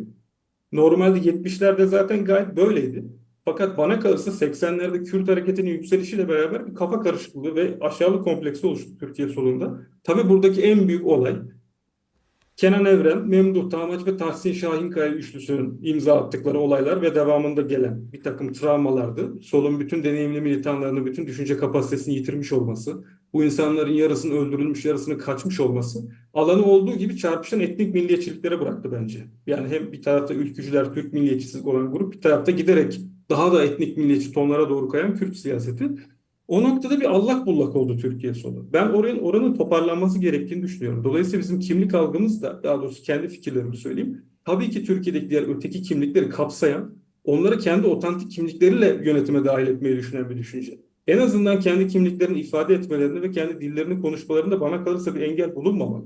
Ama bu demek değil ki tamamen bir etnik dini koalisyon şeklinde örgütleniyoruz. Böyle bir şey yok. Az önce o yüzden Fransa'yı kasten örnek olarak verdim. Bunların hepsinin yapılabildiği ileri bir ulus devlet formunda örgütlenmiş durumda Fransa. E, Anayasa olarak Fransız vatandaşlığını tanımlıyor. Ama kendi içindeki baskılıya kafasına vurarak sen Fransızsın, Fransızca konuşacaksın, başka kimlik şey yapamayacaksın demiyor yani. peki Sovyet deneyimleri ya da sosyalist deneyimler bakımından onları e, baz almamızı nasıl karşılarsın? Yani çünkü şöyle bir şey var. Sosyalistim dediğin için söylüyorum bunu. Mao'cuların negatif bir etkisi olduğunu özellikle Türk solu için Mao'culara biraz hatta sert de sayılabilecek eleştiriler yöneltiyorsun. Şimdi Mao'cuları çıkarttığımızda e, yani bana yakışmaz onları söylemeyeyim ama bir sürü şey var. Abdi Pekçi'nin bir şeyi vardı makalesi. Makalenin tamamı sol örgütlerin kısaltmalarından oluşuyordu. Tam Milliyet'te. Şimdi dolayısıyla hangi sosyalist deneyime dayanıyorsun? Mesela Rusya'da şeyde Türk politikaları bakımından böyle bir hoşgörülü bir kapsayıcılık oldu mu? Yani Sovyet deneyimi diyelim ki Rusluktan, Rusçadan ne kadar fedakarlık yaptı filan bunları ciddiye almalı mıyız? Ya da almamız gereken başka örnekler hatırlıyor musun? Çetrefilli konulara girdiniz hocam. Burada şu noktadan sonra söyleyeceğim hiçbir şey ne İsa'ya ne Musa'ya yarar. Öyle söyleyeyim öncelikle. Çünkü Çıkabiliriz yani şart Sovyetler değil. bir... Hayır hayır ben gireyim buna. Çünkü açıkça söyleyeyim. Ya Sovyetler Maoculuk kısmı Türk soluyla ilgili yönelttiğin için e, Evet. şeyinin durduğun yeri anlamak için sordum. Mao'culuğun hocam şöyle bir farkı var. 1960'lar ben tabii Sovyet deneyini baz alıyorum. Onu açıkça söyleyeyim. Bana kalırsa en sağlam sosyalist deney Sovyetler Birliği deneyidir. Bunun dışındaki bütün yapılarda mesela Yugoslav deneyinde bir öz yönetimci, piyasacı bir taraf bulabiliyorsunuz. Çekoslovakya Halk Cumhuriyeti deneyimlerinde mesela yine aynı şekilde bir taraf bulabiliyorsunuz. Mao'culuğa bakıyorsunuz çok milliyetçi ve çok sınıflı, inanılmaz bir olumsuz anlamda aydın düşmanı bir tarafı var. Bunu Kızıl Khmerlerde de görüyorsunuz Kamboçya'da. Yani Mao'culuğun ihraç edildiği en kötü örneklerden birinde görebiliyorsunuz. Peki Aydınlanma düşmanı. Lenin'le Stalin arasında ayrım yapıyor musun? Ya şöyle hocam yani o dediğin gibi tek başına bir program olabilecek kadar karmaşık bir yapı. Şöyle söyleyebilirim. Halk kültürü bağlamında sordunuz ya bana bu soruyu. Temel kriterler bakımından ben çok doğru yapıldığını düşünüyorum. Türkiye'de şöyle bir bakış açısı var. Tabii milliyetçi bakış açısı olduğu için. Bizim kaybettiğimiz bütün örnekler yanlıştır. Böyle bir mantık olamaz. Ben size çok farklı bir şey söyleyeyim şimdi. Yunan uluslaşması var ya Yunan modernizminin kurulması. Bu olumlu bir şeydir insanlık tarihi adına. Osmanlı'ya karşı savaştılar diye haksız olmazlar. Çünkü daha ileri bir rejim tahayyül ediyorlar zaten. Daha ileri bir rejim tahayyül ettikleri için buna saygı duymak gerekir bana kalırsa. Aynı şekilde Yunanlar bize karşı savaşırken biz cumhuriyetçi ve laik bir devlet kurmak istiyorsak tabii ki onlara karşı savaşırız ve bunu kurarız. Biz tarih ilerlemeler olarak bakıyoruz. Kim ne yapmış olarak değil yani. Buradaki mevzu şu. Sovyetlerin özelliği bütün özellikle Lenin döneminde ölü dilleri bile dirilttiler ya. Sibirya'nın derinliklerinde 70 bin 60 bin kişinin konuştuğu dilleri bile dirilttiler. Bu insanlardan sanatçılar, müzisyenler, opera sanatçıları falan doğurdular. Mesela Yalçın Küçük'ün gene hangi kitabı da hatırlamıyorum. Ermenistan'da Doğru Ermenistan'ı diye bir bölge var galiba. Orada bir grup Kürt var. O Kürt topluluktan halk masallarını derlemişler. Üstüne piyano yani besteleri yapmışlar ve onu bir halk tiyatrosuna çevirmişler. Bu olağanüstü bir şeydi mesela. Bununla ilgileniyor Sovyetler Birliği. Buna bütçe ayırıyor. Mesela başka bir şey söyleyeyim. Tarihte yapılmış ilk Türk mitolojisi filmi. Sanırım At Çobanı'nın dokuzuncu oğlu olması lazım filmin adı. Sovyet yapımı. O sırada Türkiye Osmancık diye siyasal İslamcı filmler yapıyordu hatırlarsanız Türk İslamcı bir perspektifle. Aynı şekilde Elley Semenoviç olması lazım. Yakut bir ressam var. Yine Türk mitolojisi hakkındaki ilk ve en sağlam yağlı boya tabloları yapan insanlardan biri. Nasıl oluyor bu? Eğer bunlar Rus milliyetçisiyse Türkiye'deki insanların öne sürdüğü gibi nasıl oluyor da bu bütçeleri ayırıyor ve küçük halkların kendi kimliklerini inşa etmelerine yardımcı oluyor? Burada bence önemli olan şey şu. Onların ana dillerini koruma bağlamına alıyor. Hiçbir zaman onların ana dillerini yasaklayamıyorsunuz. Fakat üstüne sonuçta yeni bir ulus kurgulandığı için çok kültürlü bir ulusal yapı içerisinde bunları eritmek istediği için Rusça ortak dil kabul ediliyor ki bence bu çok mantıklı. Yani Yani Türkiye'de de Türkçe ortak dil olmalı zaten. Bununla ilgili bir sorun yok. Fakat kişilerin kendi dillerini ve kimliklerini ifade etmelerinin önünde engel olmamalı ki Sovyetler Birliği tam olarak böyleydi zaten. Oradaki sorun şu. Bir takım gerici örgütlenmeleri, tarikatları ezdi diye Türklere karşı savaştı gibi sunuyorlar. Böyle bir durum yok. Aynısını şeyler de söylüyor. Mesela Beyaz Rus göçmenler diyor ki bunlar bir grup Yahudi diyor. Siz de biliyorsunuz Lenin hakkında, Troçki hakkında falan. Bunlar bir grup Yahudi devleti ele geçirdiler diyor. Hani Rus milliyetçisiydi? Aynı adamların diğer tarafına bakıyorsunuz. Japonlarla işbirliği yapan bu Ataman Semyonov gibi gruplar. Onlar da başka bir şey söylüyorlar. Yerel halkları kesiyorlar falan diyor. Kısacası o antikomünist propaganda içinden konuşmamak lazım. Bence Sovyetler Birliği başarılı bir deneydi bu anlamda. Halk bilim olarak. Ve en önemlisini söyleyeyim. Fazla uzattım kusura bakmayın. estağfurullah. Bizim solda hiç bilinmeyen bir deneyim var. Bogos-Troitelsko hareketi diye geçiyor. Ben özellikle Atlas hakkında çok fazla bilgi verdim. Gorki ve Lunacharsky'nin başını çektiği bir hareket bu. Onlar Hristiyanlığın sadece kurumsal olarak yasaklanması yenilemeyeceğinin farkındalar. Siz de biliyorsunuz. Yani inanç rasyonel algılarla yıkılamıyor. Dindar bilincin en büyük temel yapılarından biri bu ki bunu İşte çok iyi. şeyi yani esastan şey yapmamaya çalışıyorum. E, Türk kimliği ve Türk mitolojisi vurgularını e, çok Şimdi ciddiye anladım. aldığım için ben bu konulara giriyorum. Yoksa ne Sovyet deneyimi, bir Stalin mi, Lenin mi filan o konumuz değil. Sen Kemalistlerden kendini ayrıştırdın. Ama Kemalist devrimin ideallerine bağlıyım dedin. Öyle demedim hocam. Kemalist devrimin ilerici mirasına sahip çıkıyorum dedim. Arada çok Tamam, var. doğru, doğru düzeltiyorum. O mirasa, o yönelime bağlıyım anlamında söylemek istedim ama e, düzelteyim. O mirasa sahip çıkıyorsun. Fakat yazdıklarından anladığım kadarıyla Mao'culuğun böyle çünkü zır cahil Çinli köylülere dayandı filan diye şeylerim var. Orada bir anlıyorum ki biraz kızgınlık da şey yapıyor. E, o zaman e, yani çünkü bizi dinleyenler de muhtemelen öyle dinliyorlardır. Yani Türkiye'de hangi reel politiğe bu şeylerin, eğilimlerin çünkü kitabın iki kitabının da birinin girişinde birinin sonunda tamamen reel politikle ilgili konuşuyorsun. Ama ben anlıyorum ki orada İslamcılar işte NATO dolayımında özellikle son 20-25 yıllık sürece karşı bir şeyim var. E, Çok kendini saklamayan bir sert dilim var. Dolayısıyla bunların arasında ayrım var mı yok mu? O kimliği yani öyle bir kimlik tanımlarsın ki yani bu kimliğin içerisinde çünkü Türk diyorsun. Yani bir şey demedim mesela öyle anlasam onu en başta derdim. Kürtler ne olacak demedim. Yani biz Orta Asya'ya götürüyorsun ama filan. Şimdi diyebilirsin ki öteki taraftan şeye de gidiyoruz. Göbekli Tepe'ye de gidiyoruz. Çünkü 10 bin yılı da Evet. kullandın. Aslında daha kestirmeden söyleyeyim. Bu kimlik meselesi böyle kolay çözümlenebilir bir şey değil. Çok parçalı bir şey. Hem politik, reel politiğin baskıları var, hem tarihin bagajları var. Bunlara ne kadar karşı çıkarsan çık. Seni her tarafından kuşatıyor. Bunları aşacak daha insanca bir yaşam, daha insanca bir kimlik hayal etmek bu ülkede düşünen her aydının, her insanın hakkı. Dolayısıyla genç bir düşünce adamı olarak Türk mitolojisi yazıyorsun. Yeni bir Türk kimliğinin inşasından hatta ben şeyde söyledim zannediyorum. Bu bir tür mühendislik faaliyeti değil mi dedim. Tabii ki böyle olacak dedin. Ben de böyle olduğunu biliyorum. Bunun e, gerçeklerle, realiteyle uygunluğunu da ölçmek için sana bu soruları Şöyle söyleyeyim hocam. yöneltiyorum.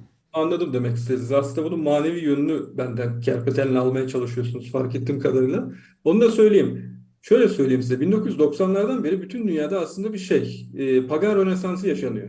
Yani daha önce kitapta bunu da ben farklı kaynaklara dayanarak yazmıştım. Mesela 1730'lar. Postmodernizm öyle mi diyorsun? Pagan Rönesansı mı? Yok yok, postmodern niteliği var fakat hareketin doğrudan postmodern olduğunu düşünmüyorum. Çünkü o kadar kristalize bir hareket değil bu. Mesela 90'larda ortaya çıktığında İngiltere'de Druidry diye bir akım çıktı. Yani Kelt paganizmini doğrudan taklit eden, bunu diriltmek isteyen fakat genel olarak çevrecilerden ve hayvanseverlerden oluşan bir akımdı. Bu bir tür yeşil sol, evet postmodernist bir akımdı. Ben postmodernist değilim bu arada, onu net bir şekilde belirteyim. Kavramı farklı şekillerde kurguluyorum. Fakat burada önemli olan şey şu: geleneksel dini otoriteler geriliyor.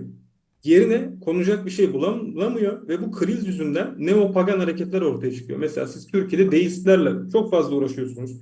Kısmen haklısınız bence bu arada. Yani tespitinize ben katılıyorum. Gerçekten orada düşünsel tarafı reddeden, sadece ölüm korkusundan kaçmak için bulunmuş bir kılıf var. Yani bir güvenlik kılıfı gibi. Yani ateist olmaya korkuyor ama bir taraftan da ölüm korkusundan vazgeçmek istemiyor. Ne yapayım? Deistim diyor. Ama bir taraftan da şey bekleyemeyiz insanlardan.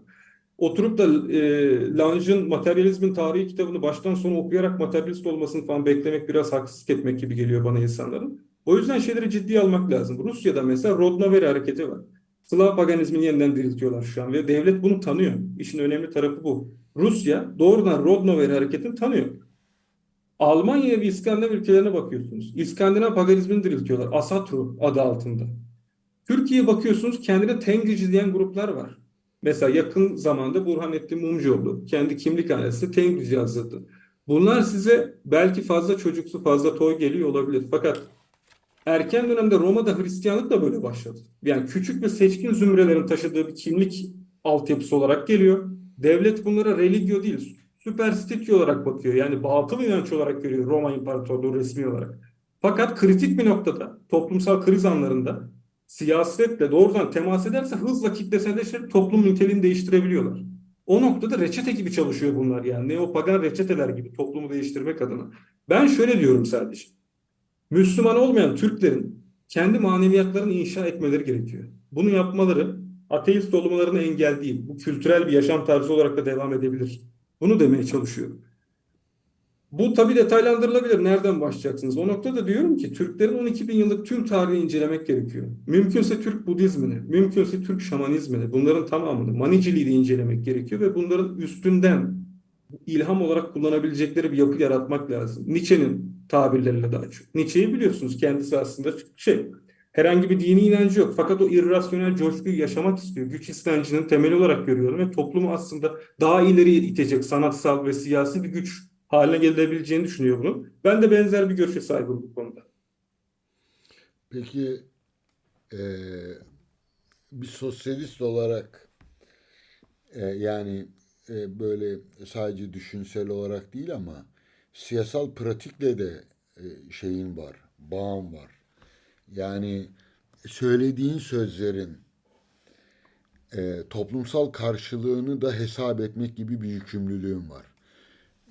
Şey tabirini kullanmak istemiyorum. Bu çok yanlış anlaşılabilir. Çünkü genç bir düşünce adamısın. E, Bunu vurgulamam böyle yani evladım işte biz buraya geldik siz de filan diye bir yaşlı adamın gence şeyi gibi nezaketsiz biçimde anlaşılabilir.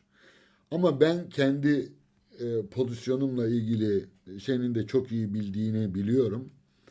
Ben hep dedim, fil dişi kulemden hiç utanmadım. Ben aksiyon adamı değilim. Ben problemleri çözmem, çözümlerim dedim.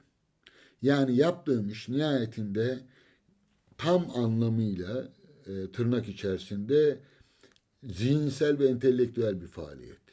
Fakat bir insanın oturduğu yerde düşüncelerini, bir takım düşünce ürettiğini hayal etmesi, varsayması ve bunun toplumsal karşılıklarını dikkate almamasını çok büyük saftillik olarak görürüm. Hiçbir ciddi düşünce adamı, hiçbir felsefeci, filozof tarihte söylediklerinin siyasi sonuçlarını dikkate almadan konuşmamıştır ki yani Spinozaları biliyoruz. Platon'u bile satıyor Machiavelli uğruna. E, Kitabının girişinde isim vermeden bunu da açıkça ifade eder. Yani devlet adamları, siyaset adamlarından okunur diyor. Filozoflardan değil diyor. İbn Haldun da öyle söyler. E, Siyaset konusunda ulemaya güvenilmez der. Yani o kadar teorik konularla uğraşmışlardır ki pratiği algılama yetenekleri dumura uğramıştır diyor. Şunu sormak istiyorum. Bu kimlik üzerine burada belki konuşamadığımız e, birçok şey var. Yani iki kitabını önümde olduğu için söylüyorum. İzleyicilerimizden ne kadar buna vakıf onu bilemiyorum ama bu konuşma benim kafamda hep burada yazdıklarına eşlik ediyor. Bu kimlik tasarımının reel politik karşılığı nedir? Yani bunu dikkate alıyor musun? Kesinlikle. Hemen ifade edeyim hocam. Aslında son 20 yılda yapılan çeşitli siyasi baskılar sonucu, bunun altına girmeyeceğim şimdi. Detaylandırırsak yine dediğim gibi çok uzar ama Türklerde zaten o kimlik kırılması var. Ya ve müthiş bir heyecan duyuyorlar kendi kimliklerine yönelik. Mesela çok basit ifade edeyim. 10 yıl önce ben Türk mitolojisi atlasını yapmış olsam muhtemelen kimse almazdı. Kimse ilgilenmezdi. Çünkü o kimlik henüz o kadar sert kırılmamıştı. Fakat 20 yıllık bir siyasal İslam rejimi, bunun yarattığı 20 yıllık enkaz, hemen ardından gelen 10 milyon göçmen Türklerde müthiş bir ürpertiye yol açtı. Bunun sonuçları hem olumlu hem olumsuz olabilir. O kısmına girmeyeceğim. Fakat burada önemli olan şey şu. Kimlik yeniden bana kalırsa yumuşadı ve devinmeye başladı. Bu noktada ne kadar fazla katkı sunarsak kimliğin sorunlarının çözümüne o oranda yaklaşacağız. Ben topluma baktığım zaman şunu görüyorum. Türk mitolojisi atlası ben yayınladım ve bir ayda 3 baskı yaptı. Ve fiyatı 380-450 lira bandında bir şeydi ve krizde bir ülkeyiz. İnsanların ekmek almaya alacak parası yok ama o kadar büyük bir kimlik problemi yaşıyorlar ki, o kadar büyük bir kimlik kini hissediyorlar ki kendi içinde, kendi köklerine para ayırabiliyorlar. Gidip böyle bir kitaba para veriyorlar. Bunu okuyorlar. Kendi içlerinde bunu tartışıyorlar, konuşuyorlar. Ve Türkler aslında kimliklerini şu an yeniden düşünüyorlar. Bunu her anlamda görüyorum. Bunu Ankara'da yaptığım ilk sergimde de görmüştüm. İlk defa kendi takipçilerimle yüz yüze geldim. Ve hepsi üniversite mezunu, kendi alanında inanılmaz entelektüel okumalara sahip ve o yolculuğa hazır insanlardı. Hiçbir şekilde hamasetle işleri yok. Hiçbir şekilde devletin çizdiği sınırlar içerisinde oynamıyorlar. Bunu kimlik anlamında söylüyorum. Dışarıdan farklı görüşlere açıklar ve kendi köklerini arıyorlar. Bu noktada o köklere dikkat çekmek gerekiyor bence. Çünkü Türk toplum buna hazır. Mesela 80'lerden örnek vereyim, karşılaştırma olsun diye söylüyorum. Yine Yalçın Küçük'ün, çok fazla Yalçın Hoca'ya örnek verdim ama çok kritik bazı cümleleri olduğu için beni çok bir taraftan yaralamıştı, bir taraftan da etkilemişti. Bir cümlesi vardı. Emperyalist Türkiye diye bir kitabı var. 1988'de mi ne yayınlanıyor galiba. İlk cümlesi şuydu: Türkler Türklüklerinden kaçıyor, Kürtler kimliklerine koşuyor. O kadar kıskanmıştım ki Kürtleri bu olay yüzünden. Yani kendi kimliklerine kavuşmalarındaki o heyecan, başka bir şey olmanın, geçmişi hatırlamanın verdiği coşku yüzlerinden okunuyordu. Siyasi hareketlerinde de o dönemde de sonraki dönemlerde silmişti. Hala çok kıskanç biçimde kendi kimliklerine sahip çıkarlar. Aynı Bretonlar gibi, Fransa'daki veya İspanya'daki Basklar gibi. Bu şey, hacim olarak küçük bir halk olmanın, tabii bağımsız bir devlete sahip olmanın verdiği bir itki de var. Çünkü bu Yahudi aydınlarında da var. Esas kıskandığım bu zaten. Ama ben hakim ulusun çocuğuyum ya. Hakim ulusun üyesi olduğum için benim toplumum çok atıl kalıyor. Bunlarla ilgilenmiyor. İmparatorluk geçmişi var. Almanya'daki gibi. Weimar Cumhuriyeti sonrasındaki süreç gibi yani. Dolayısıyla orada o heyecanı şu an ben hissediyorum. Şu an toplumda o kırılma var ve Türkler kendi kimliklerini arıyorlar. Bu noktada artık devletin 80-90 yıldır aslında varsaydı. Ta İttihat Terakki döneminde, ya olumlu taraflarının sahiplendiğimi söylüyorum zaten İttihat Terakki'nin, ama bazı problemler oraya kadar gidiyor. Dolayısıyla devletin görmek istediği makbul vatandaş değil de Türkleri kendi tarihselliği içinde değerlendirebilen bir yaklaşım gerekiyor bence. Ama evet, nereye gelmek istediğinizi anlıyorum. Peki benim söylediklerimin hiç mi pragmatik bir çıkışı yok? Kesinlikle var. Biraz önce ben dedim ki Türklerin kendi maneviyetlerini inşa etmeleri lazım dedim. Bunu ne anlamda söyledim? Çünkü Hasta Toplumlar diye bir kitabı vardı şeyin. Ee, Yazarın ismini hatırlayamıyorum şimdi. Robert Edgerton'dı galiba. Orada bir ileri kültür, bir de geri kültür tarif ediyor. İleri kültürü şöyle görüyor: kendi sorunlarını kendi kurumlarıyla çözebilen kültürler diyor, kendi içlerinde. Geri kültürde şöyle ifade ediyor: sürekli olarak maladaptif uygulamalarla kendi üyelerinin ölümüne sebep olan, kendi kültürlerden insanların kaçmasına sebep olan toplumlar, çöküş toplumları. Bana kalırsa bizim kültürümüz hastalandı şu an. Ve bizim yeni ve daha ileri bir kültür oluşturmamız gerekiyor. Siz bir tane konumuzda şey konuşmuştunuz ve orada şey demiştiniz: bu deizm, ateizm mevzusu üstüne. Panteizmden bahsettiniz ve bütün yaratıcı beyinlerin kaçış noktasıdır dediniz mesela. Ben panteist değilim. Fakat Türklerin kendi maneviyatının kurgulanmasına yeni bir Türk kimliği eşlik edecek yeni bir maneviyat anlamında panteizmin çok olumlu olacağını düşünüyorum. Çünkü panteist teori kendi içerisinde çevreciliğe uyarlanabilir, ekolojiye uyarlanabilir, hayvan haklarına uyarlanabilir, diğer kimliklerle özdeş gibi görmeye kendini uyarlanabilir. Çok sağlam enternasyonist bir temeli var ve buradan evrensele temas edebiliriz. Bana kalırsa bütün kimliklerin kendi etno belleklerini diriltmeleri gerekiyor zaten. Yani İbrahimi dinlerin bu anlamdaki etkilerinin çok olumlu olduğunu söyleyemeyeceğim. İbrahimi toplumlar için evet, İslam çok büyük bir kazanım Araplar için. Yahudilik Yahudiler için, yani Musevi büyük bir kazanım tabii ki. Ama bizim tarihimizin bir kısmının silinmesine sebep oldu tarihsel yaklaşımlar ve bizim onları geri getirmemiz gerekiyor. Ancak bu noktadan sonra gerçekten eşit ve özgür, enternasyonalist bir dünyaya ilerleyebileceğimizi düşünüyorum ben. Önce kimlik kazanılacak, ondan sonra ortaklık kurulacak diye düşünüyorum. Şu anda bizim o kimliğimizi kazanmamıza ihtiyacımız var. Herkesin de öyle. Dikkat ettiyseniz ben diğerleri kazanmasın demiyorum. Kemalizmin ayrıldığım noktalardan biri de bu zaten. Kemalizm şöyle bakıyor: Türkler kazansın bunu, Kürtler kazanmasın. Onlar kenarda kal. Ben öyle bakmıyorum. Ben bütün toplulukların kendi kimliklerini kazanmasını ve buradan eşit biçimde geleceğe ilerlememiz gerektiğini düşünüyorum.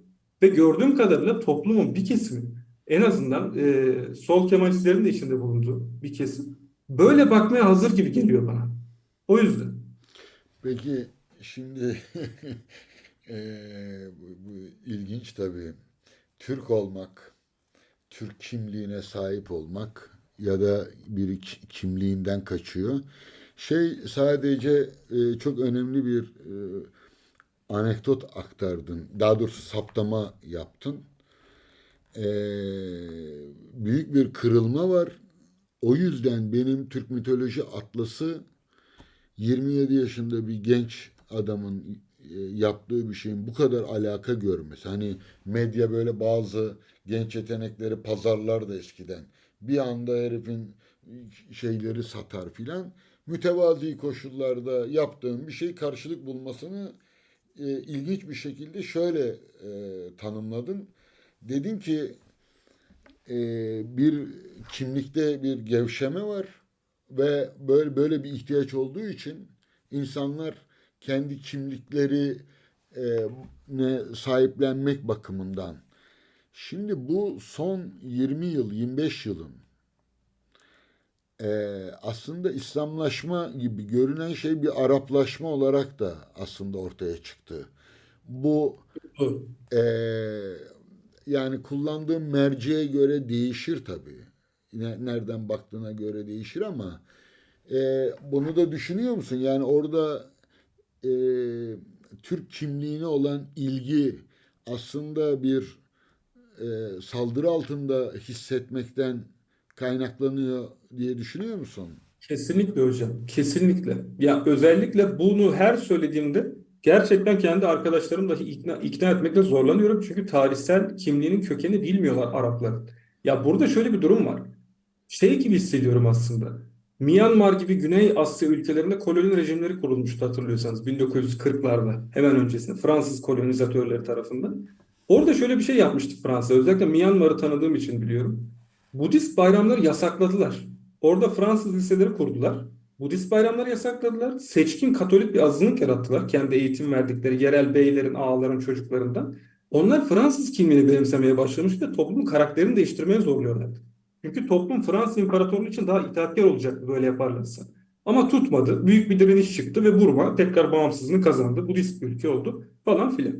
Türkiye'de 1980'den beri devlet eliyle toplumun Araplaştırıldığını düşünüyorum ben. Yani Türklerin de Kürtlerin de bu anlamda bir ayrım yok burada. Çünkü devlet Abdülhamit'in bu şey dönemi gibi, Hamidi alayları dönemi gibi bir yapı oluşturuyor. Daha yönetilebilir, daha itaatkar bir iş gücü istiyor. Ve İslamcı iş gücü tam olarak bunu karşılıyor zaten. Bakın 70'lerden itibaren ne kadar büyük sendikal hareketler vardı değil mi? Sol partiler vardı. Bir 15-16 Haziran olayı oluyordu. Gerçekten Türkiye sermayesinin feleği şaşıyor olaylar karşısında. Hiçbir kendi güvende hissetmiyordu. İşçiler çok kötü durumdayken. Ama ne oldu? Darbeden sonra toplumun kimyasını değiştirdiler. Bunu sizde de görüyorum. Ülkücülerin hidayete erdirilmesinden bahsettiğiniz bir yayın vardı. Orada toplumun da hidayete erdirildiğinden bahsediyorsunuz. Kesinlikle katılıyorum. O bir NATO reçetesiydi. Bunu soldan doğrulayacak birisi Yavuz Alagan'dır mesela. Kendisi de yıllarını vermiş bir editör sizinle aynı jenerasyondan. O da aynısını söylüyor. Bir anda çok parlak kapaklı, çok kaliteli basın Buhari hadisleri görmeye başladık diyor etrafta. Yani yukarıdan aşağı bir değişim oldu. Bunun büyük bir sermayeyle yapıldığı belliydi zaten. Ve Şey toplumun kimyasını değiştirdiler aslında. önce Suud sermayesi girdi. Sonra baktı İranlılar e, yani buraya bizim de girmemiz lazım dediler. Çünkü daha evvel onlar girmeden burada tek tük böyle romantik çeviriler yapılıyordu Ali Şeriati'den falan filan. Seyit Kutup'tan. Hatta Seyit Kutup'a bile karar veren devletti. Komünizme karşı Evet. çıkmak için 67'lerde Seyit Kutup'un e, kitabını çevirtiyorlar.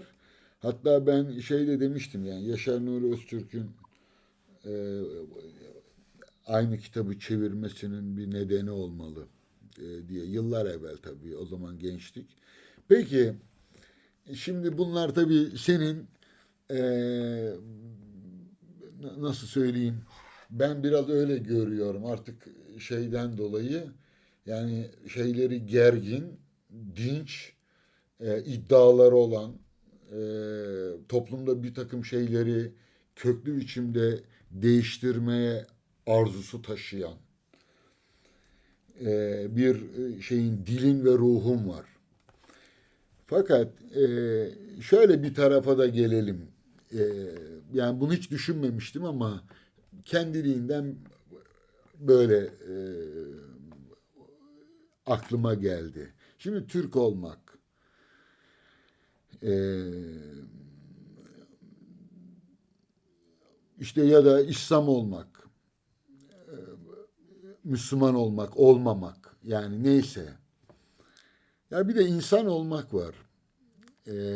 Çünkü Türk hümanizmi diyorsun. Yani Türk hümanizmi, hümanizmin Türk'ü, Kürd'ü yani Türk aydınlanması gibi o manada kullanılabilir ama benim öyle bir sözüm vardı çok erken bir dönemde aslında yani şimdi olsa o tür lafları eder miydim emin değilim.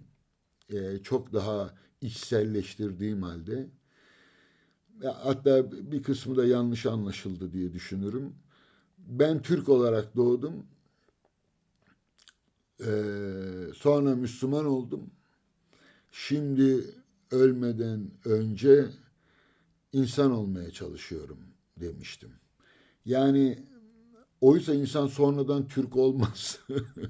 Ben yani Türkçü, İslamcı diye onun siyasal olarak vurgulamıştım. Yani Müslüman da olmaz. Ee, Yani bu ülkede öyle bir şey olmaz. Müslüman doğarsın. Yani aynı bir Hristiyan doğduğun gibi. Yani Ermeni olabilirsin, Rum olabilirsin. Hiç fark et. Süryani olabilirsin. Yahudi olabilirsin. Ee,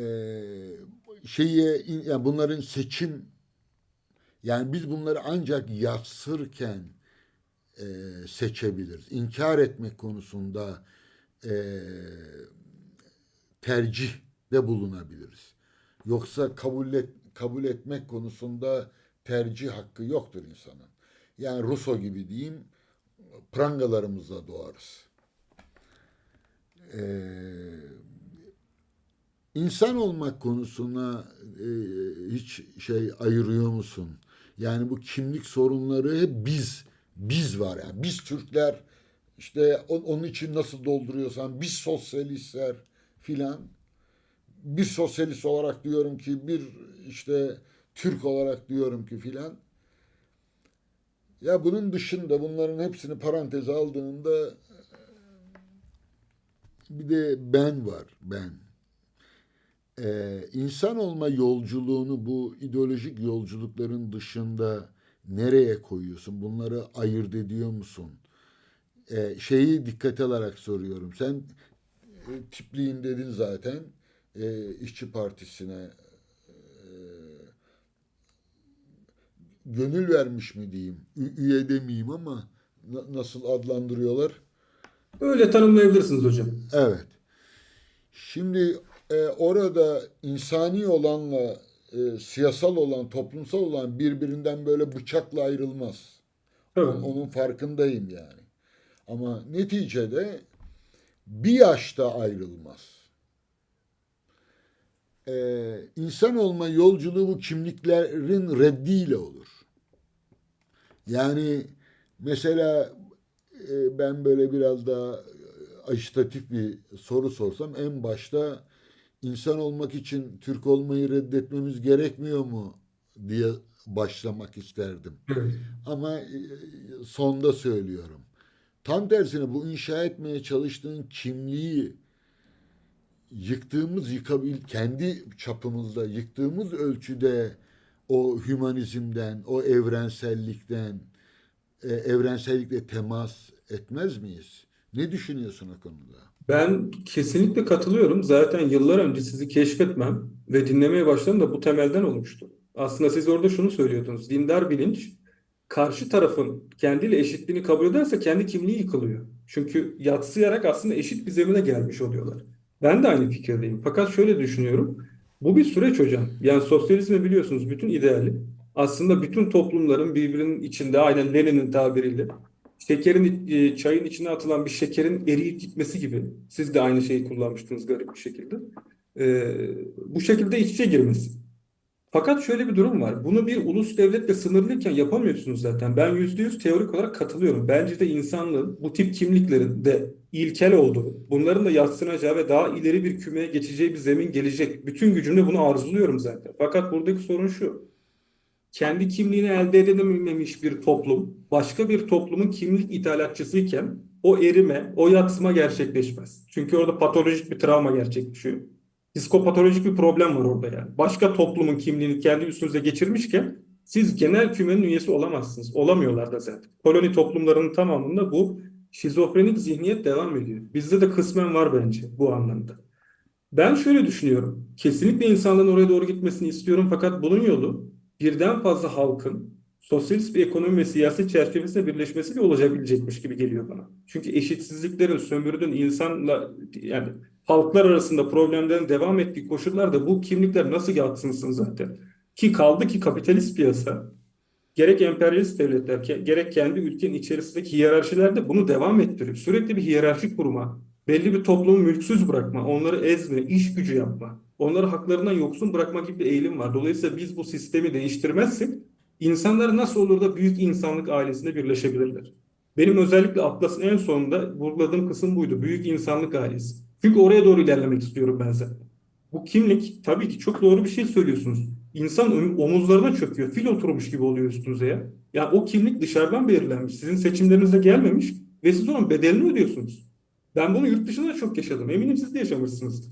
Ya kesinlikle sizi tanımadan, sizin hakkınızda hiçbir fikir sahibi olmayan kurumlar ve topluluklar belli ön kabullerle size bir şeyler yüklüyorlar ve sizin hayatınızı cehenneme çeviriyorlar. Hiçbir sorun yok. Tamamen kimliğinizin bedelini ödüyorsunuz. Sizle ilgili bir durum yok yani. O anlamda ben de aynı fikirdeyim. Yani kimliklerin nihai düzeyde yadsınacağı bir eşitlikçi, özgürlükçü bir altyapının yaratılması ve bizim ona endekslenerek kimlikleri biz yadsıyarak insanın üyesi olmamız gerekiyor. Yani o zaman bir kimlik oluşturmaktan ziyade, tabii bu siyasal olarak söylemiyorum bunu. Yani Kant'ın hayaline atıf yapayım. Bir dünya devleti, insanlık devleti hayal ediyordu. Ebedi barış. E, Kimlikler çözülmeden, zayıflamadan e, insan olmayı başarabilir miyiz? Yani biz bu kadar belirleyiciyken, ben öyle bir sözüm vardı. Türk-Yunan Savaşı sırasında bir Yunanlı kıza aşık olmayacaksın oğlum. Evet. Olamaz. Çok Yani güzel anlatıyor ama hocam sürekli. Yani işte nihai hedefimiz bu ama içinde bulunduğumuz süreç ve zaman akışı bizi farklı konumlar almaya zorluyor. Bizi istemediğimiz mevzilerde durmaya zorluyor belki de. Ama bunun dışına da çıkamayız çünkü süreç bu şekilde ilerliyor. Keşke formal olarak bir alan yaratsak, bütün kimliklerimizden yadsınarak o alana geçsek ve orada bir topluluk olarak bulunabilsek. Fakat bunun ne bize imkan verecek bir devlet var, ne buna izin verecek bir toplum var. Dolayısıyla önce siyasal iktidarı alıp o eşitlikçiliğin zeminini oluşturmamız gerekiyor. Bu peki olmadan umudun var romantik bir mı? tepki gibi oluyor. Efendim? Umudun, yakın umudun. Türkiye için biraz daha güçlü. Aslında Türkiye'nin yaşayabileceği en karanlık dönemleri yaşadığını ve olabilecek en kötünün geride kaldığını düşünüyorum ben. Bundan daha kötüsünü ben hayal dahi edemezdim emin olun ki çok erken siyasallaşmış bir insanım ailem yüzünden. Çocuklukta bir de tabii bir takım siyasi travmalar da var gerçekleşen. Zaten fark ediyorsunuzdur. Eserleri yazmamda belirleyici olan yönleri var onların. Ama genel olarak ben Türkiye'de iyimserim. Çünkü ilk defa devletin yaptığı bütün manipülasyonlar. Bunu özellikle AKP niye demiyorsun diyorlar bana. Çünkü AKP'den ibaret değil. Türk devletinin genel bir yönelimi var 60-70 yıllık. Bazı politikaları oradan üretiyor. Devlet politikası formunda. Bazı politikaları da oradan AKP politikası. Fakat AKP ile başlamadı bazı sorunlar. Şu anda Türkiye öyle veya böyle toplum nezdinde farklı cinsiyet rollerini tartışabiliyor. LGBT'lerin varlığı sokakta bir gerçeklik. Devlet görmek istemese de var bu insanlar. Farklı kimlikler ortaya çıkıyor ve kendisini öne sürüyorlar. Türkiye ilk defa zorla da olsa çoklukların tanınmaya başladığı bir zemine doğru gidiyor. Ve ben bunu ümit verici buluyorum. Gerçekten. Gezi o yüzden bir milattır. Kesin. Gezi bence milattı zaten. Yani o 80 sonrası ölü toprağına attığımız bir olaydı. Gezi Biraz Birleşimler içine etmeye çalıştılar ama yine tabii. de o kadar doğal, o kadar sahiciydi ki Aynı ana fikirdim. Yani ben gölge şunu olarak. zaten hocam şimdi Türk kimliği öyle bir inşa edilmiş ki kendisi dışındaki çoklukların kimliği tehdit ettiği düşünülüyor doğrudan.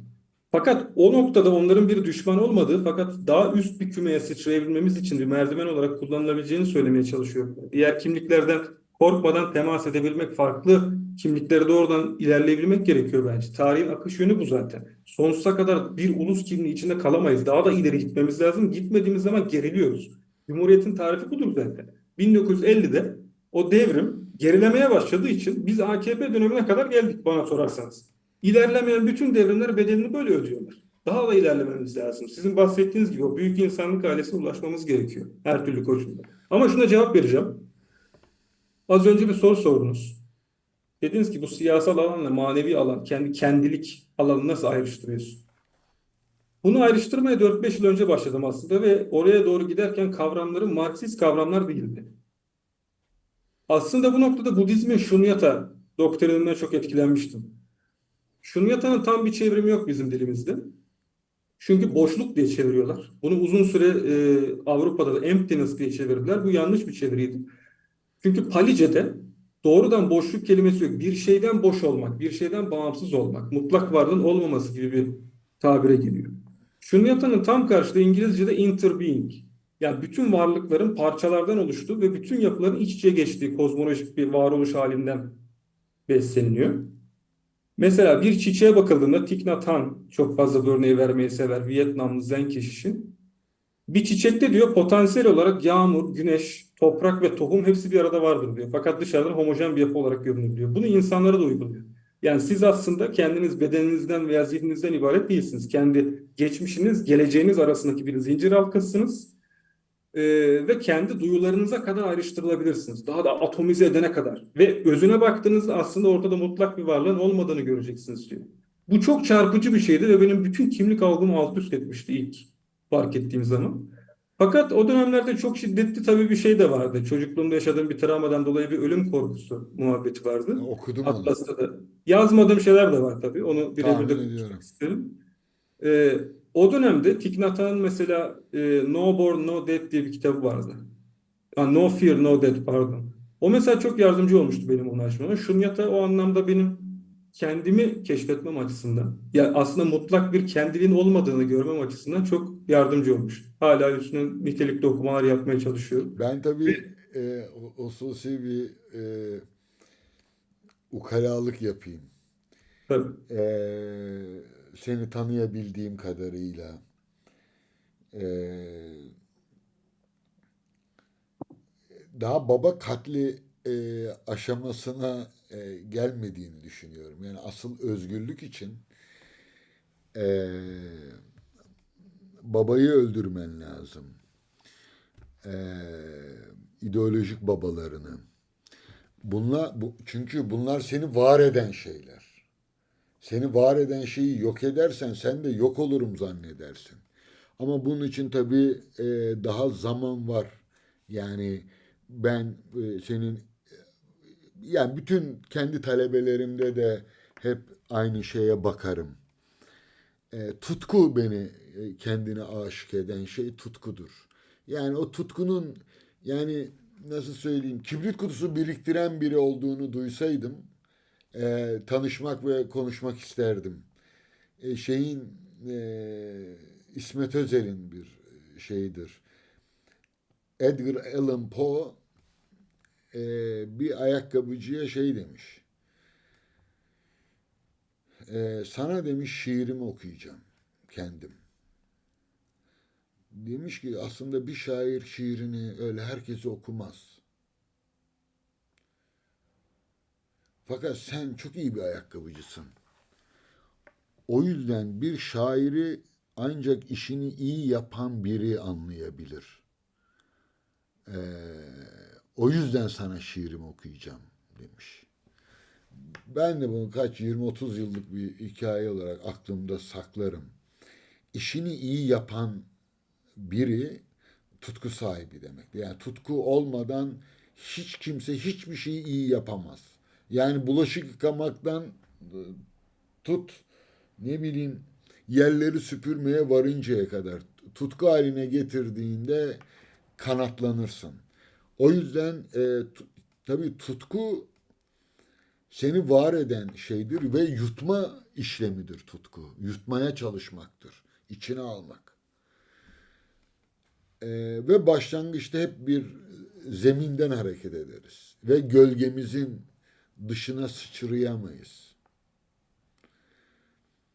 Fakat ben o çocukluk travmasının sendeki o tutkuyu daha da soylu kıldığını varsayıyorum, düşünüyorum. E, Yani o yıkımlarla biz kendimizi yapmaya... Yani senin derdin ne arkadaş dediklerinde bir derdin olması lazım. Fakat ilginç bir şekilde o borçlu olduğun o yolculukta kendisine dayandığın zemini yıkma gözü pekliği, yani bunu romantize edeyim hadi. Ee, Mecnun Leyla'ya evet dediği için değil, hayır dediği için aslında Mecnun olur. Yani ee, Leyla'yı reddedebilen bir aşığı hayal etsene. Yani Leyla'nın peşinde koşan, tamam. Yani Mecnun olursan Leyla buluyorsun ve peşinde koşuyorsun. Ama ya düşün, Leyla'yı reddediyorsun. Şimdi böyle bir e, aşaması olduğunu düşünüyorum. Neyse, bu benim senin şahsına ilgili bir şeyimdi. Konuşmandan çıkarttım. Fakat umuda daha layık olduğunuz için, daha salih olduğunuz için e, istersen yanıtlamayabilirsin, hiç önemli değil. Siyasal olarak bir seçimin öncesindeyiz.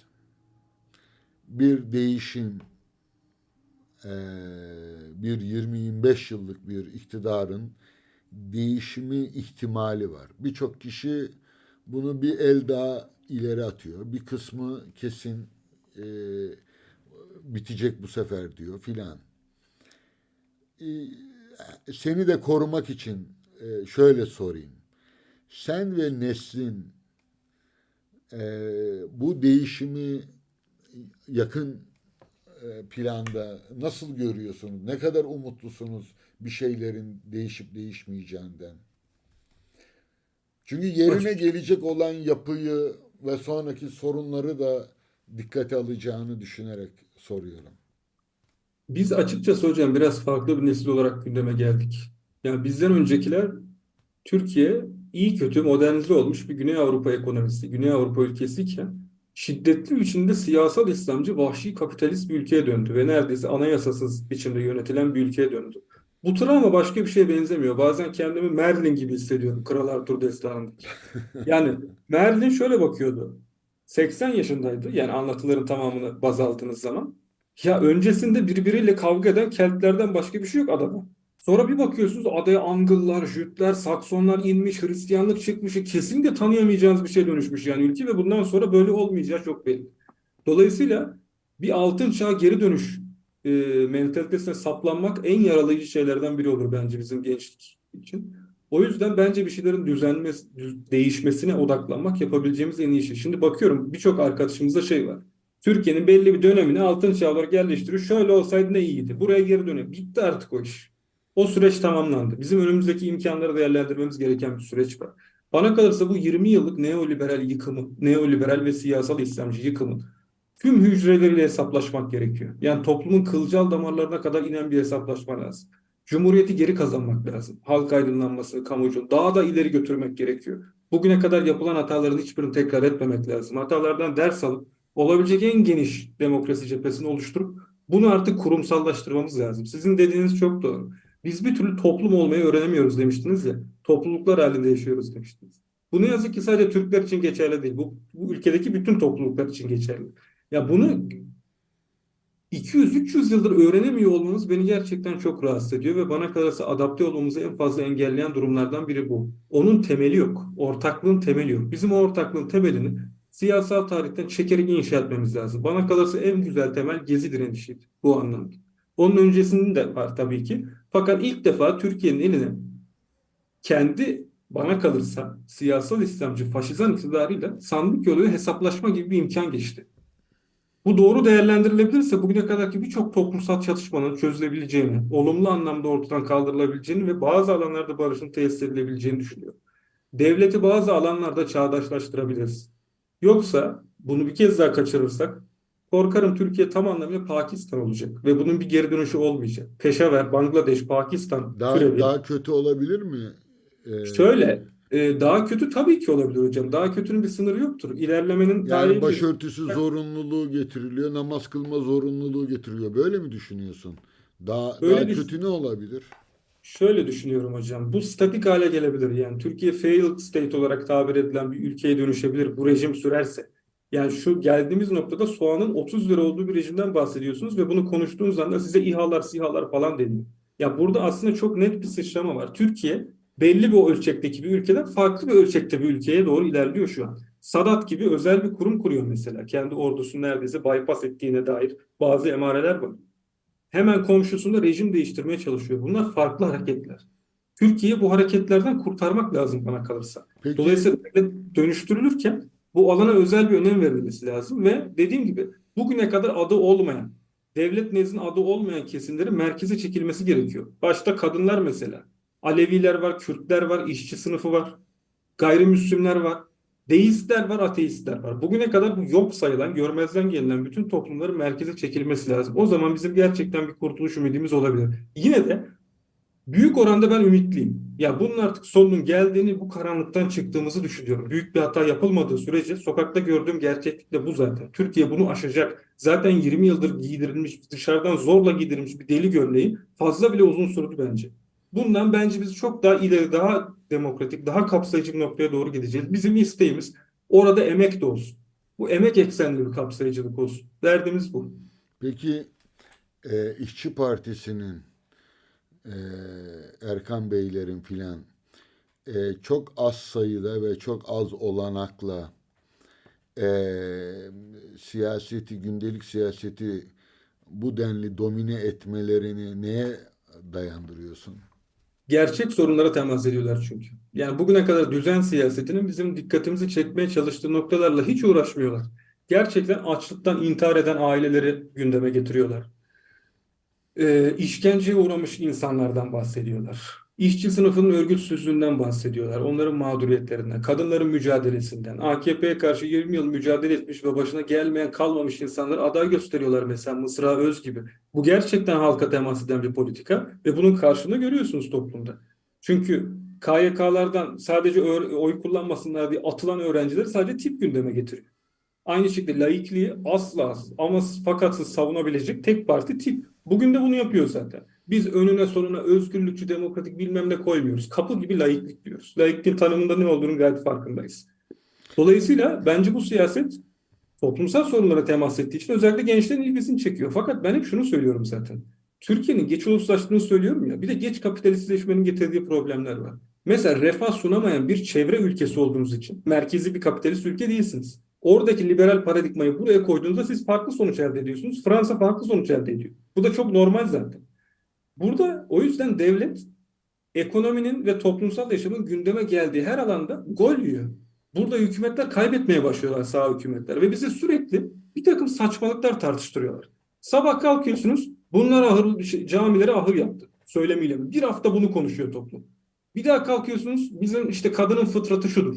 Bir daha kalkıyorsunuz, erkekle kadın şöyle olacak, erkekle erkek evlenemez. Bunları tartışmak zorunda kalıyor devlet topluma. Ben sadece bunun AKP ile Niye onun sence niye bu tür şeyleri sunuyorlar? ya bunun Mesela şöyle söylesem beni böyle komplocu ve eski tüfek olarak mı görürsün? öyle Me- görme. e, Mesela hiç tereddüt etmeden yani bazen böyle sözüme güç katmak için şey yaparım. Ona benzer bir risk alayım yine. Yani belgelerini hani görsem ancak bu kadar kesin konuşabilirim. E, Mesela deprem sırasında deprem kaderdir tartışmaları ne zaman çıktı? Hatırlıyor musun? İlk 2 günden sonra değil mi?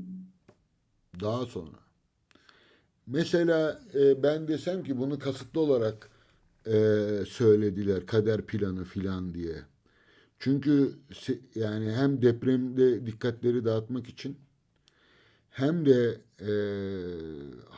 halkın inançlarıyla karşı karşıya getirmek için bu kaderi savunursan Allah bizi cezalandırdı ya da işte Cenab-ı Allah'ın kaderidir bu dediğinde zaten öfkeden kuduran bir şey var.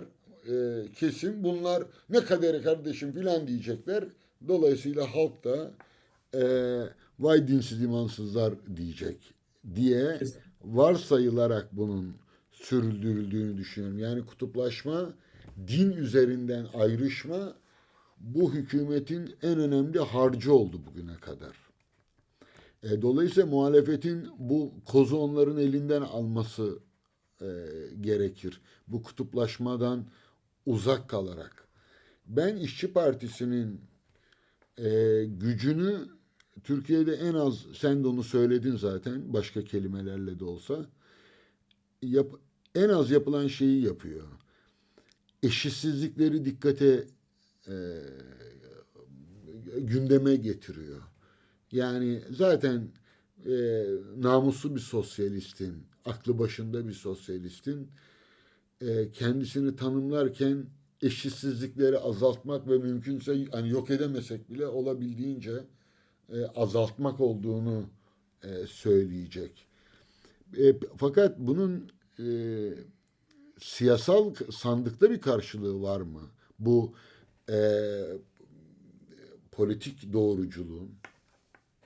Açıkçası hocam şuradan başlamak lazım. 1960'larda tip aslında birinci tip 15 vekille meclise girdi ve Süleyman Demirel ülkeyi yönettirmedi. Bunu hatırlamak gerekiyor. Ve milli bakiye sisteminden yararlandıkları için bunu yapabildiler. O dönemde ilk defa Türkiye'nin önüne emekçilerin sorunları, yoksul ve ilerici kesimlerin sorunları bir bütün olarak gelmişti. Ve devlet bundan hiç hoşlanmadı. Ondan sonra bir baraj koydu. Önce sosyalistler girmesin diye, sonra Kürtler girmesin diye koyuldu zaten o baraj. Dolayısıyla bugün baraj %7'ye inince yeniden bir heyecan oluştu tabii. Şimdi karşılığı şöyle var. Önceden psikolojik bariyer %1'di hocam zaten. Öyle bir üstünden geçtiler ki darbeyle solun. Özellikle 90'lar ve 2000'ler arasında da solun aydınlarının gerek ulusalcılığa, gerek liberalizme, gerek etnik milliyetçiliğe doğru devşirilmesi yüzünden aydınsız da kaldı toplum. Kendi sözünü yani sol kamuoyundan bahsediyorum. Kendi sözünü dinletemez hale geldi. Bu psikolojinin şu an Gezi'den sonra ilk başta bir aşıldığını, şimdi yükselmeye başlandığını, yeniden bir şeylerin filizlenmeye başladığını görüyorsunuz. Psikolojik bariyer darmadan oldu. %1'in üstüne geçti. %3 bandında şu an tipin o yüzden. Her gün değişiyor tabii. 2,8'e düşüyor, 3'e çıkıyor, tekrar 1,5'da gösterilenler var falan. Ama sokakta görseniz, ya bir yerde bir parti açılışı olduğunda, bir aday tanıtımı olduğunda gelen insanların yüzündeki coşkuyu görseniz inanamazsınız. Ben böyle bir şey görmedim hayatım. Ben 2012'de de partili siyasetin içindeydim. Daha öncesinde de gene siyasi bir yönüm vardı. İlk defa böyle bir şey görüyorum. Yani normalde insanlarla siyaset konuşmaya çalıştığınızda 2010'larda kaçarlardı ya. Ya meczup muamelesi yapıyorlardı size. Ciddi mi? Oturuyorsunuz mesela bir şeyden bahsediyor. Adam meczup muamelesi yapıyor. Sanki mükemmel bir ülkedeymişiz gibi. Çünkü çok beyaz yakalı orta sınıf bir şey tavrı vardı. Sanki biz müthiş bir ülkeyiz. Ya artık nerede tatil yapalım, yazlığı nereden alalım, arabayı nereden alalım planları yapacağız. Biz işte böyle solcular boş işlerle uğraşıyormuşuz gibi bir mentalite var.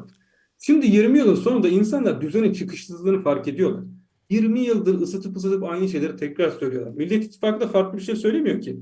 Parayı Katar'la Rusya'dan değil de AB'den alacağız diyor. Sistem olarak, ideolojik olarak büyük bir farkları yok. Sadece devlet aygıtı dağıldı. Onu toparlamak için Millet İttifakı'nı oluşturmuş durumdalar. Tip de kendisine diyor ki ben de halkı toparlayacağım. Halkın kazanımını toparlayacağım. Öyle bir noktadan kendi siyasetini kuruyor ve gençler arasında en hızlı ve popülerize olan parti olmasını da buna borçlu zaten. Bir de bakın bir şey ÖDP, özellikle söylemek ÖDP, istiyorum. ÖDP buna zamanında böyle bir sinerji mi diyelim yaymıştı ama yani fiili olarak devamı Evet. gelmedi. İki temel fark var. Gereğinden fazla da büyümüştü. Belki Evet. onunla da alakalı. İki temel fark var hocam dönemde. Seçim sistemi farklıydı ÖDP döneminde. Doğrudan baraj altı kaldı ve ÖDP'yi çok desteklemek isteyen aslında kamuoyunun geniş kesimleri oy pusulası önlerine geldiğinde şak diye CHP'ye bastılar. Burada önemli olan oydu aslında. İkinci problem de şu: ÖDP çok yapılıydı. Yani bir çatı partisiydi. Birbirinden farklı 80 fraksiyonu kendi içerisinde kapsamış, 80 ayrı resmi eğitim veren bir yapıydı. Siz şöyle bir yapı hayal edebiliyor musunuz? Leninistler geliyor eğitim veriyor. Stalinistler geliyor eğitim veriyor. Troçkistler geliyor eğitim veriyor. Aynı kişiye. Ve hepsi farklı bir şeyi var yani. İdeolojik hat tarif ediyorsunuz. Ya siz buradan nasıl üye çıkartacaksınız zaten? Birbiriyle çelişen 10 tane yapı anlatıyorsunuz adamlara. Dolayısıyla ÖDP yaşadığı hezimetten sonra dağıldı zaten ve geriye sadece devrimci yolcular kaldı.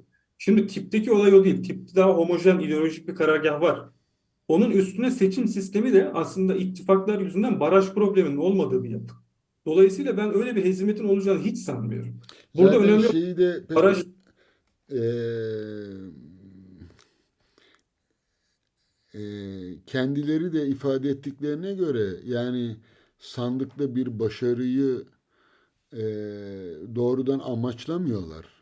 Yani Tabii ana siyaseti muhalefet. siyaseti bir sandık siyaseti olarak uygulamıyorlar. Kesinlikle. Bir yaşam biçimine dönüştürmüş görünüyorlar. Şöyle hocam, aslında amaç Yani zaten aslında üç. bir tür yani edebiyatçı e, olsaydım öyle derdim. Bir tür kahraman üretiyorlar.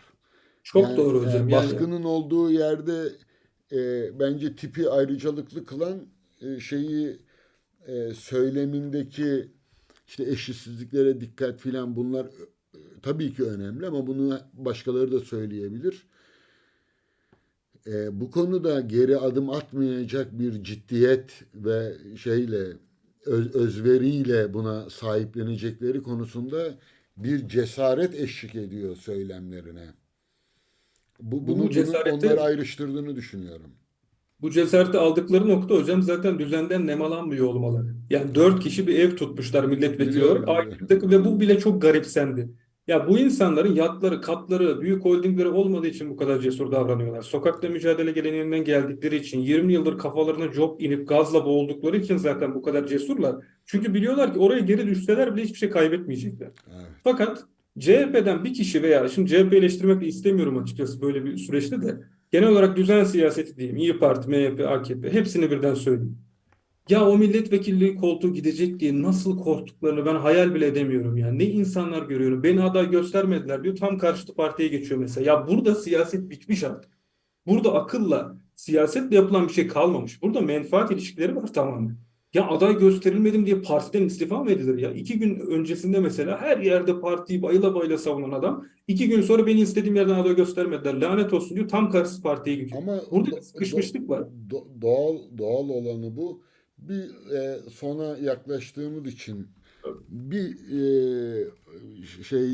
söyleyerek kendi kanaatimi de söyleyeyim. Hem sen de onu değerlendirirsin. Kendi görüşünün daha rahat altını çizersin diye düşünüyorum. Şimdi e, ne zaman umut meselesi olsa ben genelde görüşlerimi pek dile getirmem. Çünkü şuna inanırım. E, düşünme, hatta öyle bir sözüm de var. Düşünme yetkinleştikçe yakınmayı bırakır. Yani düşünmek yakınmaktan başka bir şeydir. Olanı olduğu gibi kabul etmektir. Yani o verdiğin örnekler var ya, işte adam milletvekili seçilmiyor, işte vay beni plan diyor. Olması gereken bu aslında. İstisna olarak benim seçilmem önemli değil.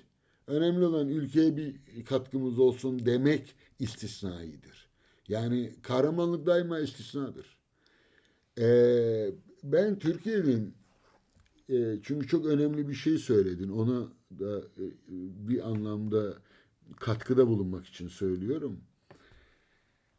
Yeterince e, sıkıntıyı deneyimlemediğini, büyük çelişkileri henüz yaşamadığını düşünüyorum. Yani bu 20-25 yıllık iktidar süresince olanlarda yani hiç kuşkusuz konuşacak çok şey var. Ama olabilecek olanların yanında bir hiç yani. Tanzimat sonrasını düşün, Cumhuriyete gelene kadar. Yani Türkiye'de her türlü büyük çatışma, büyük haksızlıklar, haksızlık dönemleri hep bereketli olmuştur. Yani büyük kıyımlar olmadan, ya 12 Eylül'den evvel Aleviler üzerindeki kıyımları düşünsene, Maraş'ı, Sivas'ı, Evet, Çorum. Çorum'u. Ama eğer bugün Aleviler daha onurlu, eee, kendini daha rahat, utanmadan, korkusuzca ifade edebiliyorlarsa, o yaşanılan yıkımların bir katkısı var. Yani o kayıplar olmadan büyük bir aydınlanma, büyük bir ilerleme, büyük bir ivme hayal etmek bana çok romantik geliyor. Ve şey düşünülmesi politik gerçeklikten uzak kalmak gibi görüyorum. Yani bu 20 yılda öyle şeyler yaşadık, öyle şeyler yaşadık deniyor ya. Doğru. Bütün alışkanlıklarım yani 60 yaşına gelmiş bir adam olarak söylüyorum. E, Ben Türkiye Cumhuriyeti Devleti'ni hiç bu halde görmemiştim. Yani çok üzücü, çok onur kırıcı.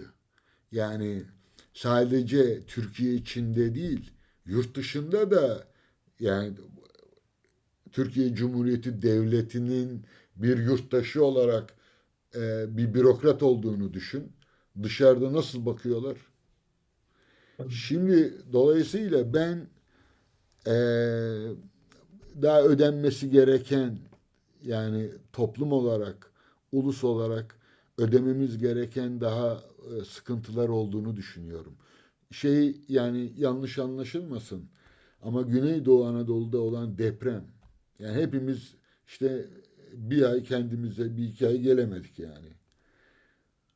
Ya onda bile aslında bizim gelişmemizi, bunu daha iyi bir yaşama ulaşmamız bakımından o yıkımın katkısı yok mu?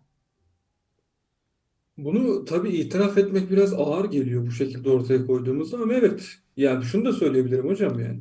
Bu ülkede ne yazık ki bu bir gerçeklik yani bazı haklar, bazı kazanımlar yukarıdan geldi. Yani toplum anayasa için mücadele etme geleneği falan çok yeni yani. Bunu ne kadar yapabildiği falan çok tartışmalı.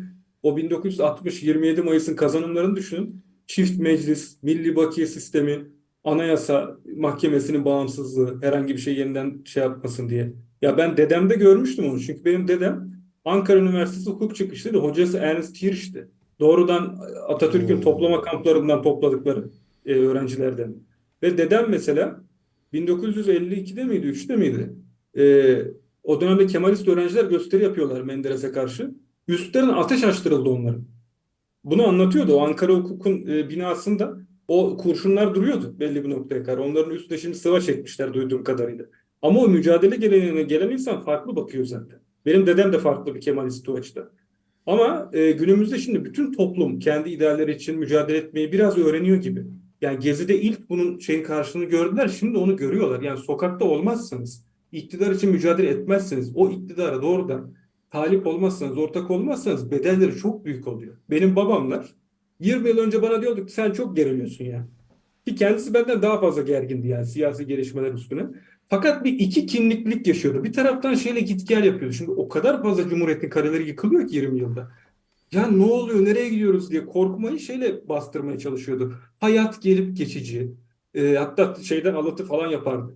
Tevrat'ın bazı noktalarında güneşin altında yeni bir şey yok falan derdi mesela. Çok klasik. Alman romantikleri de çok sever ya böyle şeyleri. Ne oldu 20 yılın sonunda? Siyasetle ilgilenmezsen düşüşün sonu yok. Kaybedeceğin kalelerin sonu yok. Kendi kişiliğini bile kaybedebilirsin.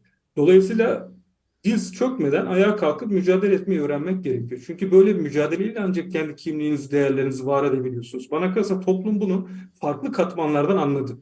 Ya bu 20 yıl ben şeye katılmıyorum. Gerçekten çok ağır bir yıkım. Türkiye tarihinde ben böyle bir şey hiç görmedim. Yani Türk tarihinde de görmedim genel olarak. Bir devletin kendi kafasına sıktığını asla görmemiştim. Ya bu çok nadir bir durum rastlanabilecek açıdan. Farklı ülke gelenekleri de var. Siz bir ara mesela kendi yayınınızda söylemiştiniz İsrail için özellikle. Demiştiniz ki ya evet İsrail'de siyasal bir dincilik var. Yani dindar bilinç güçlü ama devlet yönetimini bunlara bırakırlar mı sanıyorsunuz demiştiniz. Oradaki bir grup Aşkenaz'a. Ağlama duvarının önünde böyle kafa sallayan adamlar. Tabii ki ama Türkiye bıraktı. Türkiye bıraktı ve bunu belli itaatkar bir toplum elde etmek için yaptı ve bunun yine sonuçlarını ödedi. tümüyle bırakmadı aslında. Uluslararası anlaşmalara boyun eğdi. Yani tam bir teslimiyet olduğunu düşünmüyorum. Bunu 14 Mayıs'tan sonra da göreceğiz zannediyorum. Geldiğin için çok teşekkür ederim sana. Ben E, teşekkür ederim hocam. Çok büyük bir onur, tekrar söylüyorum. Estağfurullah, mahcup ediyorsun beni. E, Varlığınızdan güç alıyoruz. Ülkemizin çocukları yarattıkça, düşündükçe, ürettikçe e, biz de en azından kendi yaşamımızın boşa gitmediğini düşünüyoruz. O bakımdan e, daha iyi, e, daha fazla üretmeni umut ediyorum. Siyaset düşünmeyi önüne geçer mi geçmez mi bilmiyorum. Yani bizim kuşakta öyle bir şey yoktu. Yani sokakta değilsen öyle kütüphanede filan yoktu yani fil dişi kule. Ben bana da şey demişti biri. Türkiye'deki İskandinav aydını şey Dücane yani 6 ay çıkmazmış Çok doğru. okurmuş filan diye. Kim demişti? Çok saygı duyduğum bir Alper Gümüş zannediyorum. Öyle bir yazı yazmıştı. Siz tabii yolunuzu farklı çizeceksiniz. Bizden farklı yaşayacaksınız. Sizin de bir Türkiye düşünüz var. Daha kardeşçe, daha eşitlikçi, daha özgür bir Türkiye. O yüzden sana teşekkür ediyorum. Eğer ekleyeceğim bir şey varsa söyle. İzleyicilerimize iyi geceler dileyelim sonra. Açıkçası hocam ne ekleyeyim bilemiyorum. İzleyicilere çok teşekkür ederim. Eksik veya yanlış bir şey söylediysem kusura bakmayın arkadaşlar. Bu online yayınlarda bir şeyi tamamen hatırlamamız mümkün olmuyor. Çok sağ olun. Bana bir imkan verdiğiniz için de çok teşekkür ederim tekrar Yüce. Estağfurullah. O zaman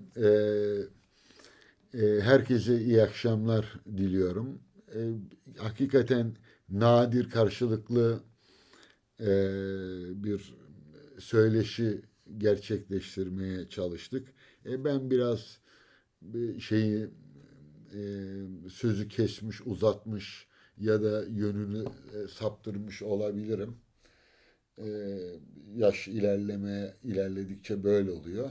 Ama genç fikir adamlarımız, düşünce adamlarımız, eylem adamlarımız, sanatçılarımızın sayısı arttıkça bizim gibi fosillerden kurtulursunuz. Yani gençler için söylüyorum. Hepinize iyi geceler diliyorum. Hayırlı akşam. Bu arada şimdiden herkese iyi bayramlar.